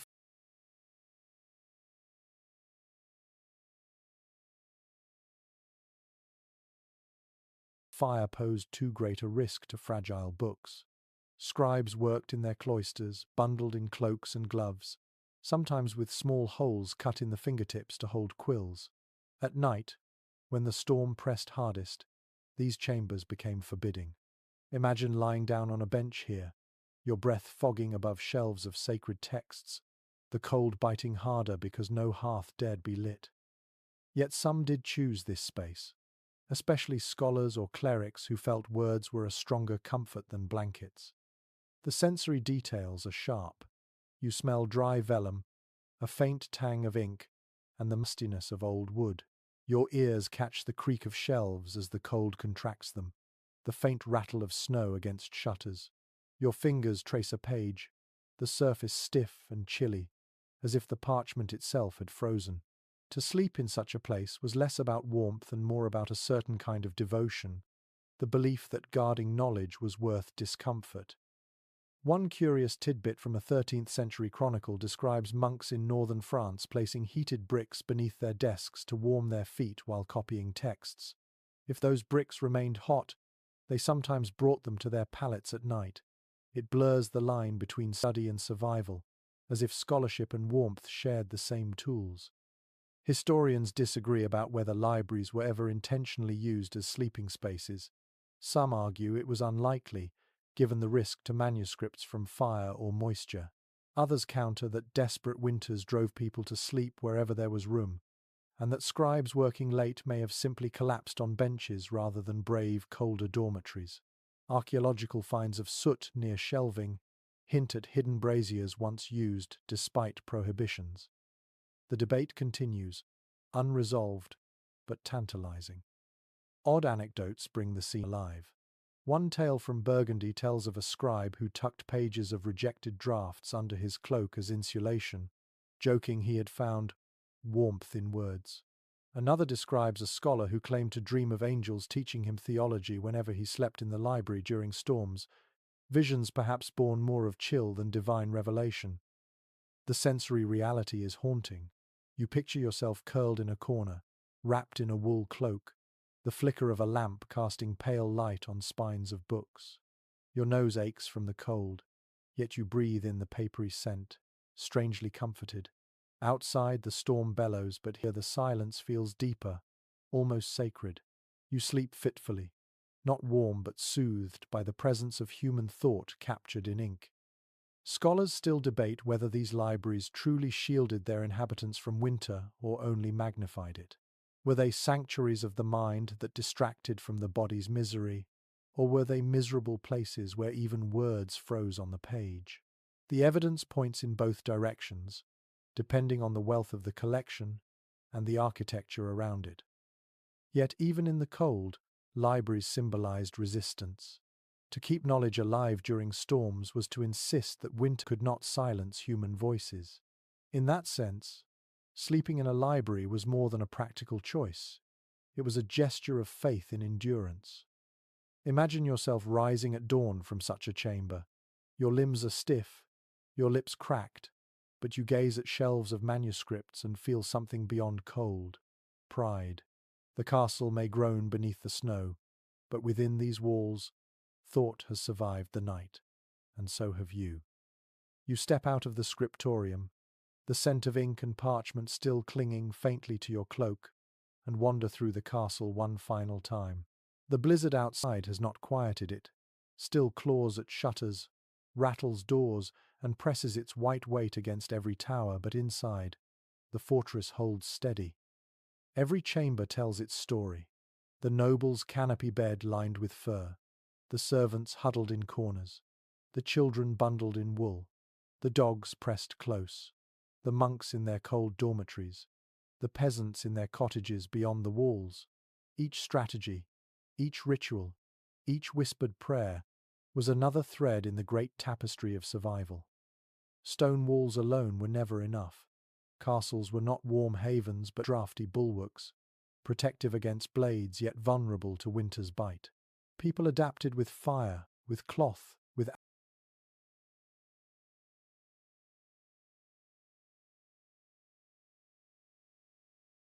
animals, with closeness. They accepted discomfort as a fact of life, transforming hardship into nightly routines. To sleep in a medieval castle during a blizzard was not about peace or comfort, it was about endurance. And endurance came in many forms, sometimes in a steaming cup of spiced ale, sometimes in the silent faith of a prayer, sometimes in the rough warmth of a dog against your feet. The sensory memories linger as you retrace your steps: smoke that stings the eyes, the scratch of wool against the skin, the earthy musk of stables, the soft rasp of coughs in the dark. You recall the flicker of rushlights, the sigh of the wind through hidden passages, the press of another's body in communal sleep. These details are the heartbeat of the medieval night, pulsing beneath layers of stone and snow. Unusual practices reveal their own charm: heated stones wrapped in cabbage leaves, infants rocked in cradles suspended above animals, herbal sprigs tucked into bed curtains to chase away both frost and demons. Such eccentricities remind you that medieval survival was as inventive as it was desperate. People never stopped looking for ways to turn the cold aside, even if it meant bending logic towards superstition. Historians, of course, remain divided on the effectiveness of it all. Some argue castles were unbearably frigid, their inhabitants perpetually miserable. Others claim that through layers of wool, furs, and clever tricks, life inside was tolerable, even comfortable by the standards of the age. The truth may lie somewhere in between, neither cozy sanctuary nor frozen tomb, but a place where survival was always possible, though never easy. And as you imagine